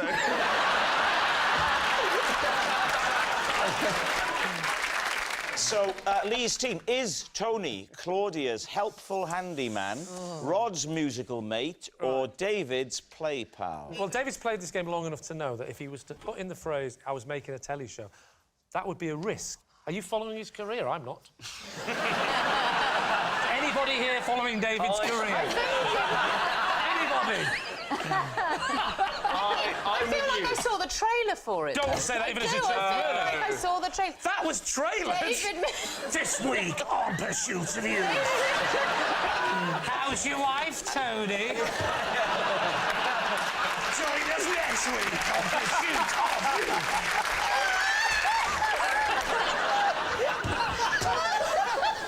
Now, what about Claudia? I think you're wise, you're You're clever. You would have thought this through, I feel. You would have think checked... Claudia is wise and clever? Wise and clever, too. Have you ever seen her on the television? Or met her? No, but I think you have good initiative. You have very good initiative. So who do you think it is, Jamie, if you don't think it's Claudia? I mean, I do think it's Claudia, maybe. I don't know. Because now it's just changed. You now think it's Claudia? I think it's Claudia. I think it's Rod. Oh. You're wrong. Oh, well, in that case... No, you could be right. I'm going with you. No, you change your mind. He's already done this. I'm easily susceptible. I want it to be David. I think it's Claudia. I'm going with Rod. What's it going to be? We need her. She's seen the documentary, David. David. You All better right. have seen this Tony, documentary. would you please reveal your true identity? My name is Tony, and I drove to Claudia's to fix her electric car. Yes, Tony is Claudia's helpful handyman. Thank you very much, Tony.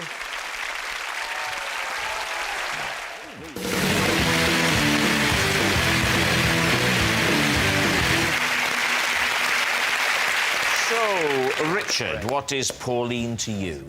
This is Pauline. Last year we met at a Snoop Dogg gig and we bonded because we were the two oldest fans in the room. David, how do you know Pauline?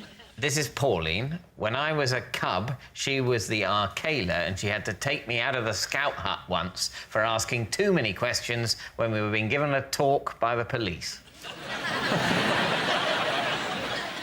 And finally, Greg, your relationship with Pauline? This is Pauline. She's my mum. She once drove past me when I was having my first fight and got out of her car to cheer me on. Lee's team, where'd you start? Greg, how old were you on this first fight? 12. Right. And so where was this, at school? No.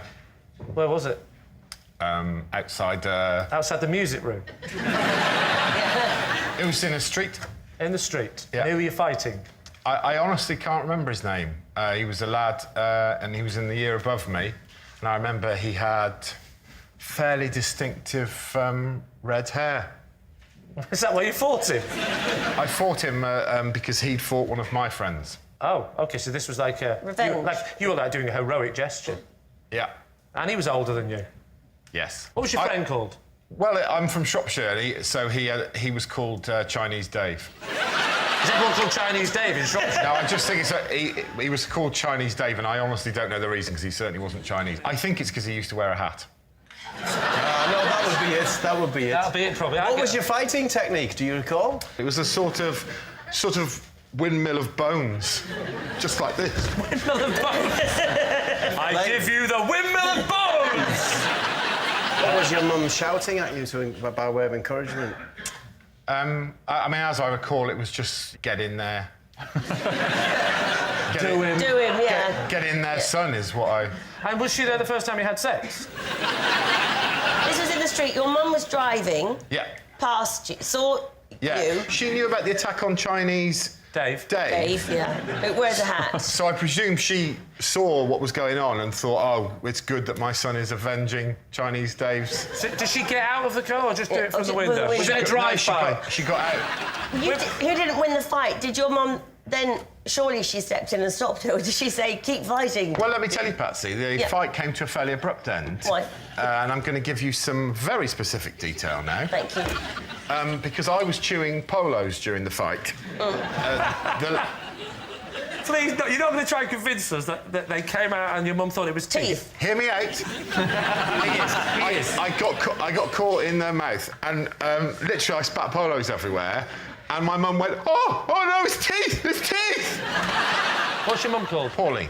Has she got a nickname, like Heckling Pauline or anything? No, although I would tell you, she has an impressive history, because she was in a play fight with my dad once, and he locked himself in a toilet, and to get to him in the play fight, my mum punched a hole through a door.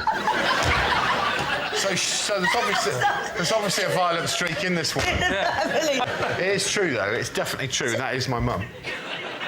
Who's next? Who are you going to do next? OK, so we'll go with David, shall we? Yes. David, just let me recap. Am I right in saying that there was a talk by the police at the Cubs? Yeah. And you asked one too many questions to the policeman? Yes, I was full of questions. What kind of questions were you asking? Well, I was asking about various, issues involved in fighting crime. How old were you? I think I was about 8. Right. What kind of crime-fighting questions were you asking? Well, there was a problem I felt.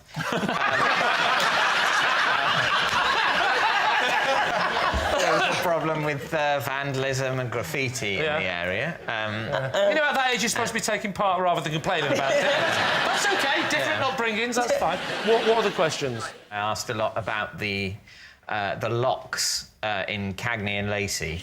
I was at the time very aware of the security measures in all of those flats in New York and the big locks on the doors. And I said, why don't we have locks like that? And how can we keep burglars out if we don't have locks like that? Right. And the policeman was saying how you can't keep out a determined burglar.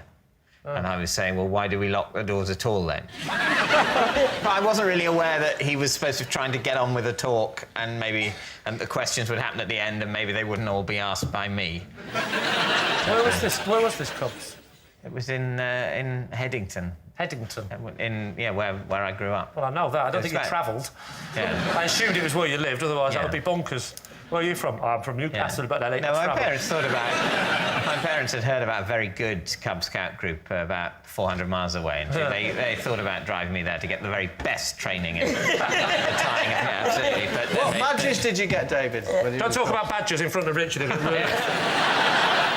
Richard, remind us once again of your truth. Pauline and I met at the Snoop Dogg gig. Oh, where was he playing? It was at the Forum in Kentish Town. When was this? What year? Last year. Last year. So he was called Snoop Dogg because he's been called a lot of things. Well, he certainly has. In the olden days, he was Snoop Doggy Dogg, but now just Snoop Dogg. But whereabouts were you in the Forum? Whereabouts were you watching the show from? Well, we met when there was a delay, as there often is at rap concerts. There's sort of an hour delay, so I went up to the little bar. Why is there a delay? Well, because it's Snoop. You don't rush Snoop. Who supported him? Did he have a support act? Yeah, Corrupt. What was with a K. With a K, wow. With a K. I'd have left after them. What was his hair like, Snoop's? How was he wearing his hair? He was wearing his hair, he had sort of cornrows, essentially. He knows all the words, doesn't he? Yeah. He's definitely read up on this. Yeah. And so you guys, your eyes met across the... No, in this delay, I went up to, there's a little quieter bar upstairs, and I went up there to play a bit of Scrabble on my phone. Oh, come Because I was with younger people and they were enjoying the support act, they were enjoying the fact that there was a delay and there was loud music playing, I was enjoying it less. Yeah. Pauline was reading a book. Right. So I thought, OK, she's quite bored as well of this thing. So, anyway, I'm playing my thing. She said, well, what are you doing? Yeah. And I said, I'm playing Scrabble on my phone. She said, I didn't know you could play Scrabble on a phone. Right. So I showed her, and then we started playing Scrabble on a phone, have done ever since. And then... Ever since? Well, you're going out with each other now. You know what, Lee? Early days. Okay? Have you actually met up with Maureen since? Pauline. You're not going to be able to dissect us with those blunt little... So, Lee, where is this leading you? What are you thinking, Lee? Patsy, do we believe any of these people? Because they're all sounding chronically untrue. The Chronic, of course, was one of the first albums Snoop was on. Why did you...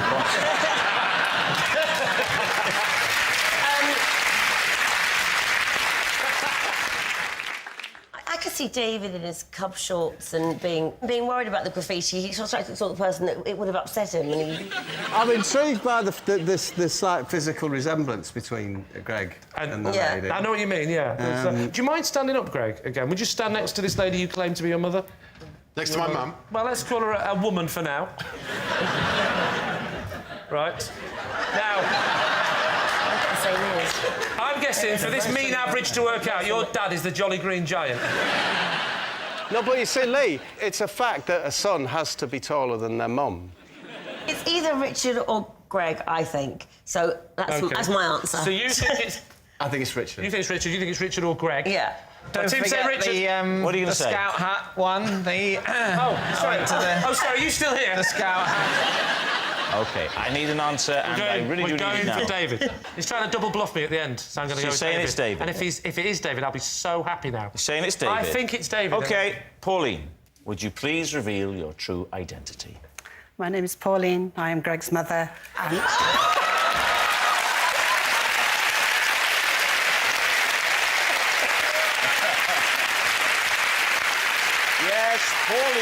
is Greg's mum, and she did cheer him on when he had his first ever fight. It must have been awful to see him fighting. Wonderful. Wonderful. Thank you very much, Pauline. You're welcome. Please welcome this week's special guest, Pam.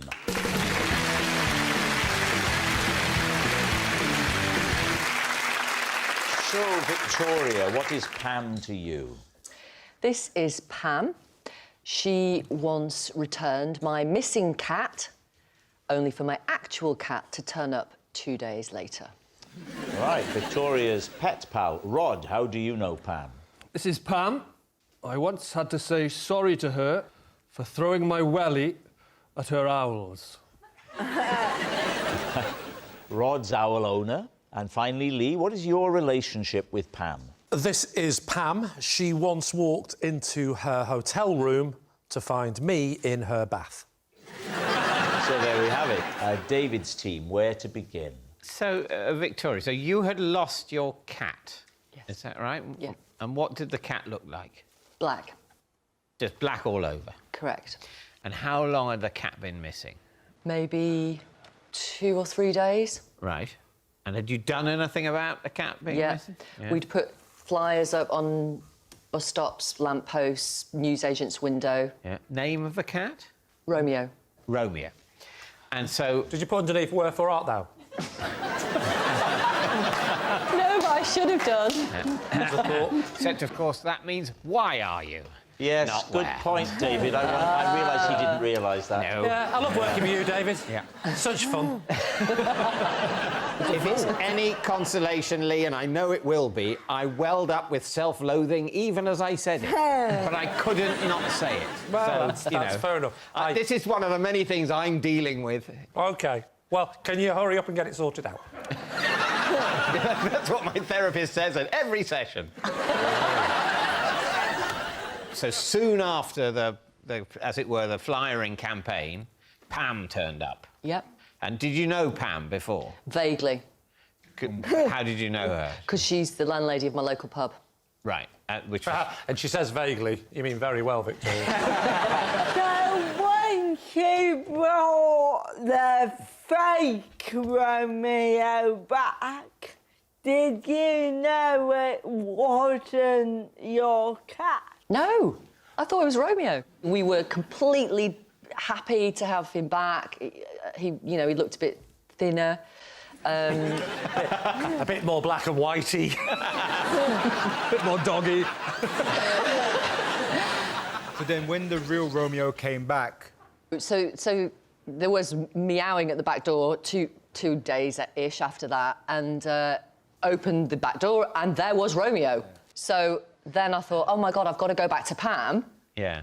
To say, whose is this cat? Because he's not mine. Yeah. So we decided that we should take it to the Battersea Cats and Dogs Home, which we did. Do people go to Battersea Cats Home and go, we've lost our cat? Yeah, you ring up. It's not a good sister. You ring up, you go, my cat's gone missing. What does it look like? It's black. I'll go and have a look. Yeah, we found it. Do you know if the original owner was ever reunited with fake Romeo? I do, because I rang about 7 days later to find out what had happened, and fake Romeo had been reunited with his owner. That's a lovely end to the story. Was Pam the real owner? Was it that like the twist in the story? Who would you like to quiz next? Rod. Just remind us, Rod, of your statement, please. This is Pam, and I once had to say sorry to her for throwing my welly at her owls.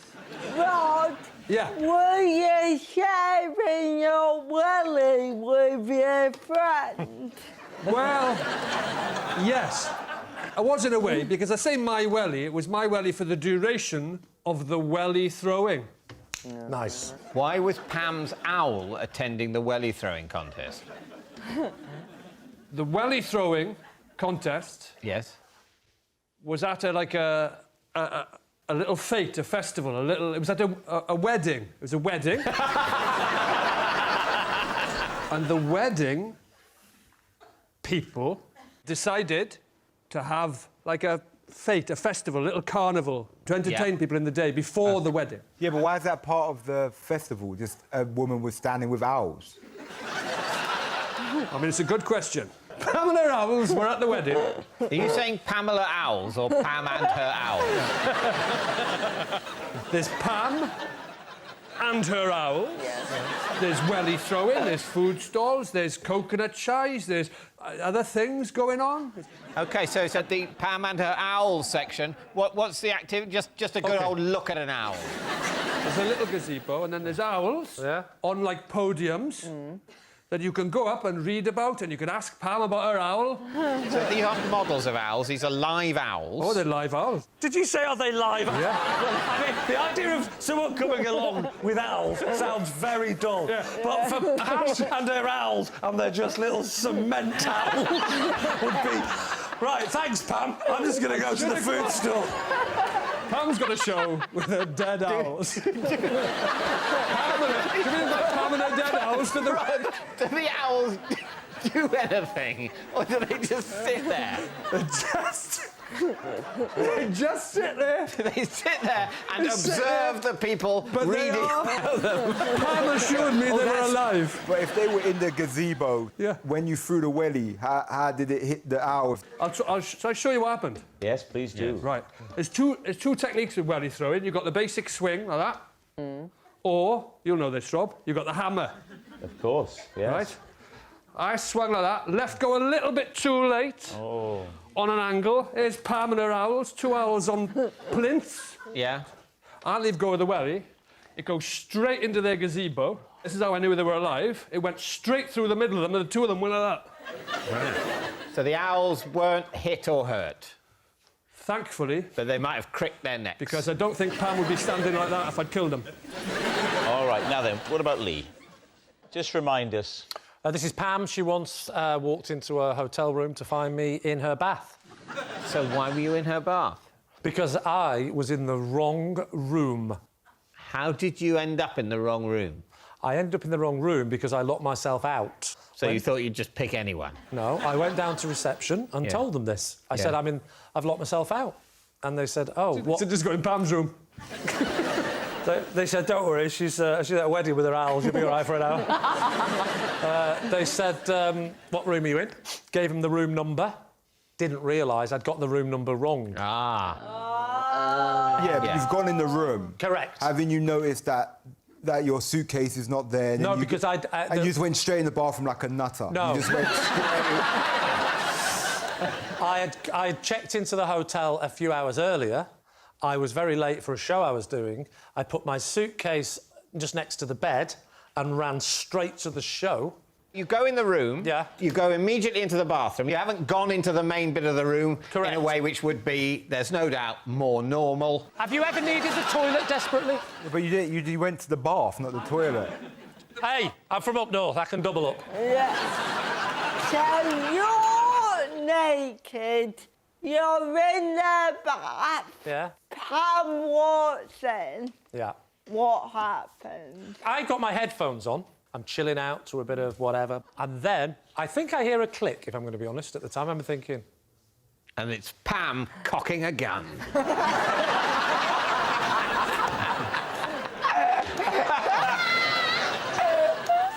Anyway, I'm lying there and she comes in. Right. This must have been a very upsetting moment Well, for both of you, but particularly for her. No, How did she react? Particularly for me. No, sir, not for you. No. For you, the company was a plus. No. For her. No. How did she react? No. As far as I'm concerned, I'm in my own bath. Who's going to be the most upset at that point? Were you exposed in the bath? Oh, no, I put bubble bath in because even I can't stand the sight of it. So what happened then? She stepped out. At this point, she's on the phone now to reception, saying, there's a man in my bath.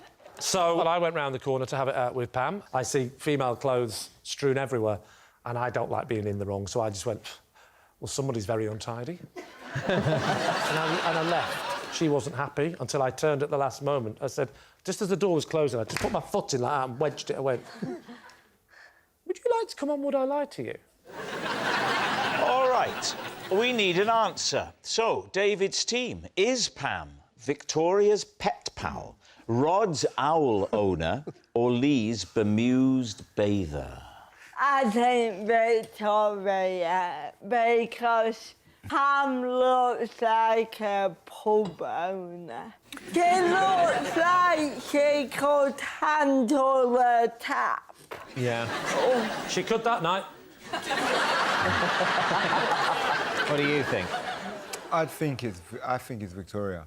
Also, I don't believe a single word Lee or Rod says. Well, that would be a good reason to go for Victoria. Yeah. You don't believe the bit about me even having a bath? No, look at you. I'm going Victoria. You still think Victoria? I do. I'm very worried about this. I think it might be Rod, but we're going to go for Victoria. You're going to say it's Victoria? Yeah. OK. Pam, would you please reveal your true identity? I'm Pam, and Rod threw a Wellington boot at my house.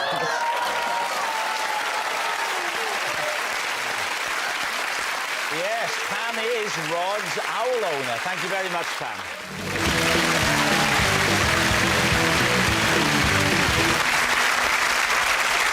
So, Gareth Malone, what is this, Gareth, to you?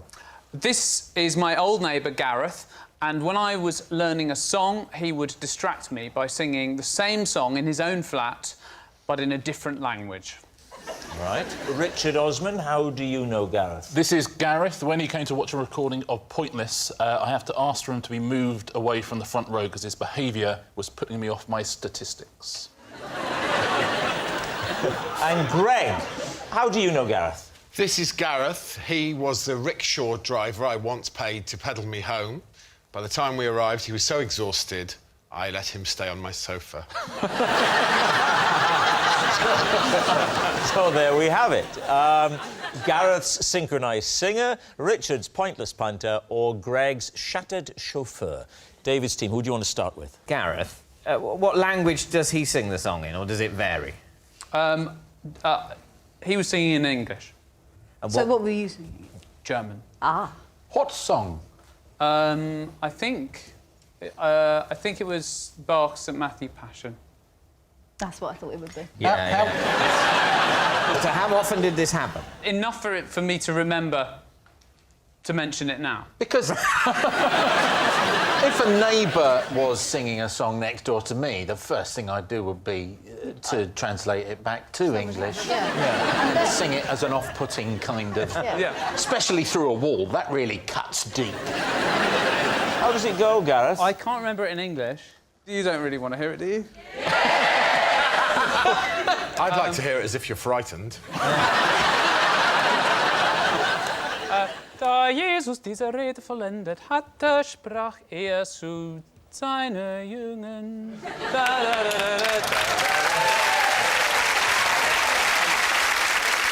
And he was singing exactly the same song, the other side of a wall. Yeah, I mean, actually, I think upper semitone. So he's your got some neighbour. post. He's also called Gareth. Yeah. He's singing the same song in a different language and a semitone difference. Almost unbelievable. Now, Richard, what was the behaviour in the front row that Gareth did that was pulling you off your stat? I sit very close to the audience on Pointless, where my little desk is, and there's an audience very close to me. Xander is further away for contractual reasons. But lots of people come and see Pointless regularly, and they know if they turn up early, they can sit in the front row, and Gareth is one of those people. And there's a trick that people in the audience here, I'm sure if you've been to lots of shows, know that there's a way of getting yourself on a TV show which is laugh in an unusual way. Sorry. So now Amanda will almost certainly be on the show. Yeah. That's our... So Gareth had a way of laughing. He didn't do it in the first... Because he'd come for 2 shows. Didn't do it in the first show. And in the second show, he'd clearly developed a laugh that sounded sort of like a donkey braying sort of a laugh every time something funny was said. So he did like 4 times in a show. Can we hear your version of the laugh? It'd be like a kind... It'd be like a kind of... that sort of thing. Yeah. And I could hear it all the way through, and so in the first recording break, I said to the floor manager, could you get him moved to the back? Yeah, can I ask a question at this point? How did Gareth react? Because if we were to pick somebody here and say, sorry, could you go and sit over there. They might be upset. I mean, how did he take it? No, floor managers are very good. They always just say, for camera reasons, we need 3 more people at the back or something like that. You see, they so do he all the wasn't time. told what the reason was? No, of course not. How do you think he feels now? Well, yeah. He literally came up to me about 3 days later and said, I know why they moved me. They moved me because I was doing that laugh. And I said, yeah. In what context did he come up to you 3 days later and were you alarmed? During a recording, he sauntered up to you while you were halfway through reading out some information and went, by the way, Richard, I know why I got moved the other day and I know why security are coming for me now. No, of course not. We have all little recording breaks and stuff like that. Right. OK, so during a recording break, he went, I know why I'm laughing normally now. All right, David, what about Greg? So, Greg, tell us your story. Not your whole life, you know, just the rickshaw bit. Yeah. I had a very big celebration in the centre of town. Oh, where? What reason? I was celebrating leaving teaching. OK. So I had a very big celebration just after my last night at school. OK. Which it was ludicrously big. OK. You emerge from the bar in question, Yeah. a little worse for wear. I was offensively drunk. A rickshaw? Yeah. Why? If I'm honest, I was showing off. It'd been a day of showing off. How far did you have to take Gareth? He had to take me from central London to Hounslow, which is... Hounslow? Yeah. It's something like... It's just shy of 10 miles. How much was it? It was £163. How long did it take, roughly? I mean, I honestly don't know. You don't, I honestly don't know. I thought you were waiting for the length of time. So you arrive. Yeah. You give him his money. When does the whole idea of offering him a bed for the night?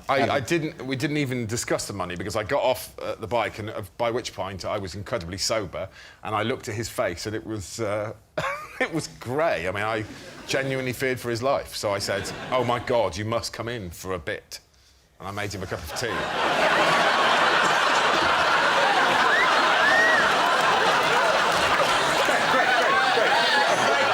We're better than that, guys. We're better than that. Where did he put his rickshaw? Is that Very personal. How did it progress from the cup of tea to the sleeper? Because honestly, I was sober by the time I got home. He didn't say cup, but he said, would you like to come in for a bit? Exhausted from the bit. Biscuits! Fell asleep on the sofa. Yeah. Let's be clear. You've invited him up for a bit. You go in. What happens? After the cup of tea, I decided that he was clearly still very close to death. So I said, would you like to crash on the sofa? And I'll give you an extra little detail. As he went past my front garden, he said, what is that? Because I had set fire to my teaching outfit before I'd gone out. When my friends first came round, and there was half of a trouser leg left. And Gareth saw it and went, is that half a trouser leg? Has someone spontaneously combusted? We need an answer. So, David's team is Gareth Malone's synchronised singer? Is he Richard's pointless punter? Or is he Greg's shattered chauffeur? I've got a horrible feeling he's the pointless punter after all of that. You think pointless punter? Yeah. See, I'm thinking rickshaw driver. Yeah, the detail that Greg was giving was... The detail of the burnt trouser leg is... That was like he'd forgotten himself and he was getting into his story. Yeah. Oh, this happened. I'm really excited. But you're discounting Gareth altogether. Oh, completely, yeah. OK, so you're going for the two tall guys there, the two lanky dudes. Hey! You know what? We're just two guys. We're just two people, all right? The two lampposts there. So, David, what are you going to say? I'm going to because I genuinely. You're abstaining. So I'm going to go with the team captain's final decision. If I had a gun to your head, though, Amanda, and don't rule it out, who would you go for? Greg. You go for Greg. All right. Or Richard. What do you think? I think Greg. You think Greg now? Oh, no. We'll say Greg. They're saying that it is Greg. Gareth. He's a pointless contestant. Would you please I've taken your answer. Would you now observe the rules of the game and please treat this with a little more respect? Gareth, would you please reveal your true identity? My name is Gareth, and I once distracted Gareth.